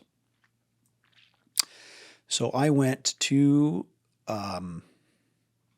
to Tel Aviv, down to Gaza, met with the heads of Yachalom, which was their elite combat engineering unit, with the head of like their the Israeli DARPA, and I brought the best driller from Texas. Driller? Driller. Oh, okay. That makes sense. Because I have lots of very smart Israeli friends that are in finance, banking, investment, mining, all the rest. I've never met a Jewish roughneck. I was wondering if he was going to go there. Never met one. So knowing that the IDF is staffed with reservists that are doing private sector stuff, they would not know what the current state of the art is from drilling technology from Texas. To get into the tunnels. To get in the tunnels. To horizontal directional drill. So I took the guy who is the main subcontractor to Exxon and SpaceX for all their horizontal directional drilling. Two pretty sophisticated customers. Yeah. You would agree? I would agree. And guy's name is Bobby with a great Texas accent. And the first call we had with the Yahalom guys and their DARPA people, they said, well, we tried horizontal directional drilling 5 years ago and it didn't work very well because it was too slow and there was clay and it wasn't accurate and all the rest. And Bobby goes, well, last year I had to drill from one side of the Mississippi River to the other, and the boys and I had a bet. And so I was aiming for a stake in the ground and I hit the stake. Is that good enough for you? It was a fucking great mic drop moment. Like, yeah, I'm from Texas. What do you got? And we go there. Of course, the guys that are closest to the edge of battle, they love the idea. The weenies at headquarters, no. Because what we wanted to do, and I even had donors lined up. I wasn't asking for any money, not a dollar, not a shekel from them. I had donors lined up to fund an independent drilling program that we could have stayed in Israel, drilled horizontally through right under Shiva Hospital, under any of these areas, and filled it, drilled to the other side, drilled out to sea to a barge, with water. Pulled back through a huge cutter. I had 12,000 horsepower pumps lined up because the Israelis say, well, we tried drilling and it didn't work. Yeah, you're trying to fill with a pipe that big. I'm talking, 8-9 foot pipes. Flood the fuck out of every tunnel. So people say, well, what about the hostages? Yeah. They don't want dead hostages. Hamas doesn't want dead hostages. Dead hostages are of no value to them. Right, but if they get flooded, the tunnels are not going to flood at first of all, you're going to hear a cutter coming through your tunnel. It's going to say, something is definitely in my reality has changed. You're really a fucking fool if you stay there. 2, the flood's going to start, and maybe you only go at 3,000 horsepower setting until you go to 12. But you flood with so much water that it floods the entire tunnel system, and you raise the water table of all under Gaza to where it's impossible. Here's the thing. Again, I'm not a horizontal directional drilling expert, but I will say I'm expert at drilling, at moving water. Having built Blackwater on something as flat as this table across 7,000 acres, we had fires. We had brush fires. We had to dig ditches and take pumps this big and move water and bury 300, 400, 500 acre ground fires. I was going to do the same thing. Basically, a combination of how you would make a duck impoundment, where you flood a field and you hunt ducks on it in North Carolina, to what the boys in Texas were doing. That technology, it would have worked, and it would have ended this Gaza debacle for the IDF probably by March 24 of last year. Whoa. Because we would have flooded the shit. First of all, they didn't let you do it, nope. Obviously. I mean, in terms of cutting off supply from Egypt, one horizontal shot, and we right along the border, right along the Rafah border crossing, and we could have filled that with ANFO, explosive, clacked it off. It would have severed any tunnel and made anything digging there impossible, and then flooded it with water. And we could have flooded. And so flooding with water, obviously, it would have taken away the enemy's ability to maneuver. It would have destroyed all their underground weapons caches. Because trust me, all their stored rockets, missiles, all the rest are not built to be submerged under 6 feet, 10 feet, 20 feet of water pressure. And the hostages, as risky as that sounds, Hamas would have moved them. It would have flushed them to the top. We had a much higher chance of rescuing them. Why do you think they said no? Pride. Pride. Not invented here syndrome. Again, it's kind of the same conventional attitude that the U.S. military suffers from, that the really unconventional thinkers tend to get drummed out. So you didn't get to do that. And 40% of the IDF's casualties were friendly fire. Really? Oh, yeah. And that's from an IDF friend. That's an ugly secret. They have unleashed a lot of lethality. No wonder there's been a lot of civilians killed. 40% of their own casualties were self-induced. And it's also like, again, there's crazy people who are like, oh, Hamas are just freedom fighters and stuff like that. I'm under no such illusion. I have no problem with those guys getting wiped off the face of the earth. There's all kinds of funding that goes back to Iran. All that makes sense to me. But they are scumbags. So they do hide, and there's a lot of them. And they hide among civilians. Right. Yep. And so when you, from a high-level PR perspective, don't give them the fight they want. They wanted that fight amongst civilians to maximize carnage. So I was going to give them the fight they would not expect to be flooded out of their tunnel system. But now they have given them the fight they don't want. So where does it, or the fight they wanted? So where does it go from here? Like, how do you look at the international PR debacle? Right. How many friends has Israel lost over fighting a war in a very, I would say, not clever way? A lot. Yeah, exactly.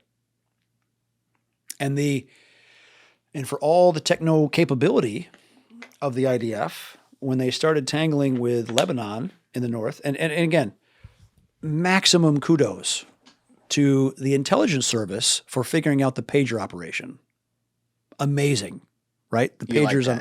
Oh my God, that was amazing.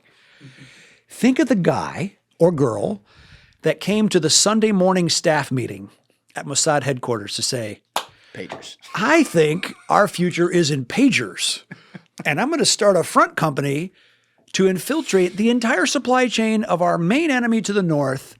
I'm going to kill not 2 of them. We're going to get 34 of them, 3,400 of them simultaneously. Fuck, amazing. You have to be a wildcatter. You have to be willing to hit some dry holes to do this business. Yeah. And clearly compliments to them for doing that. And then to follow on with the radio hits, amazing.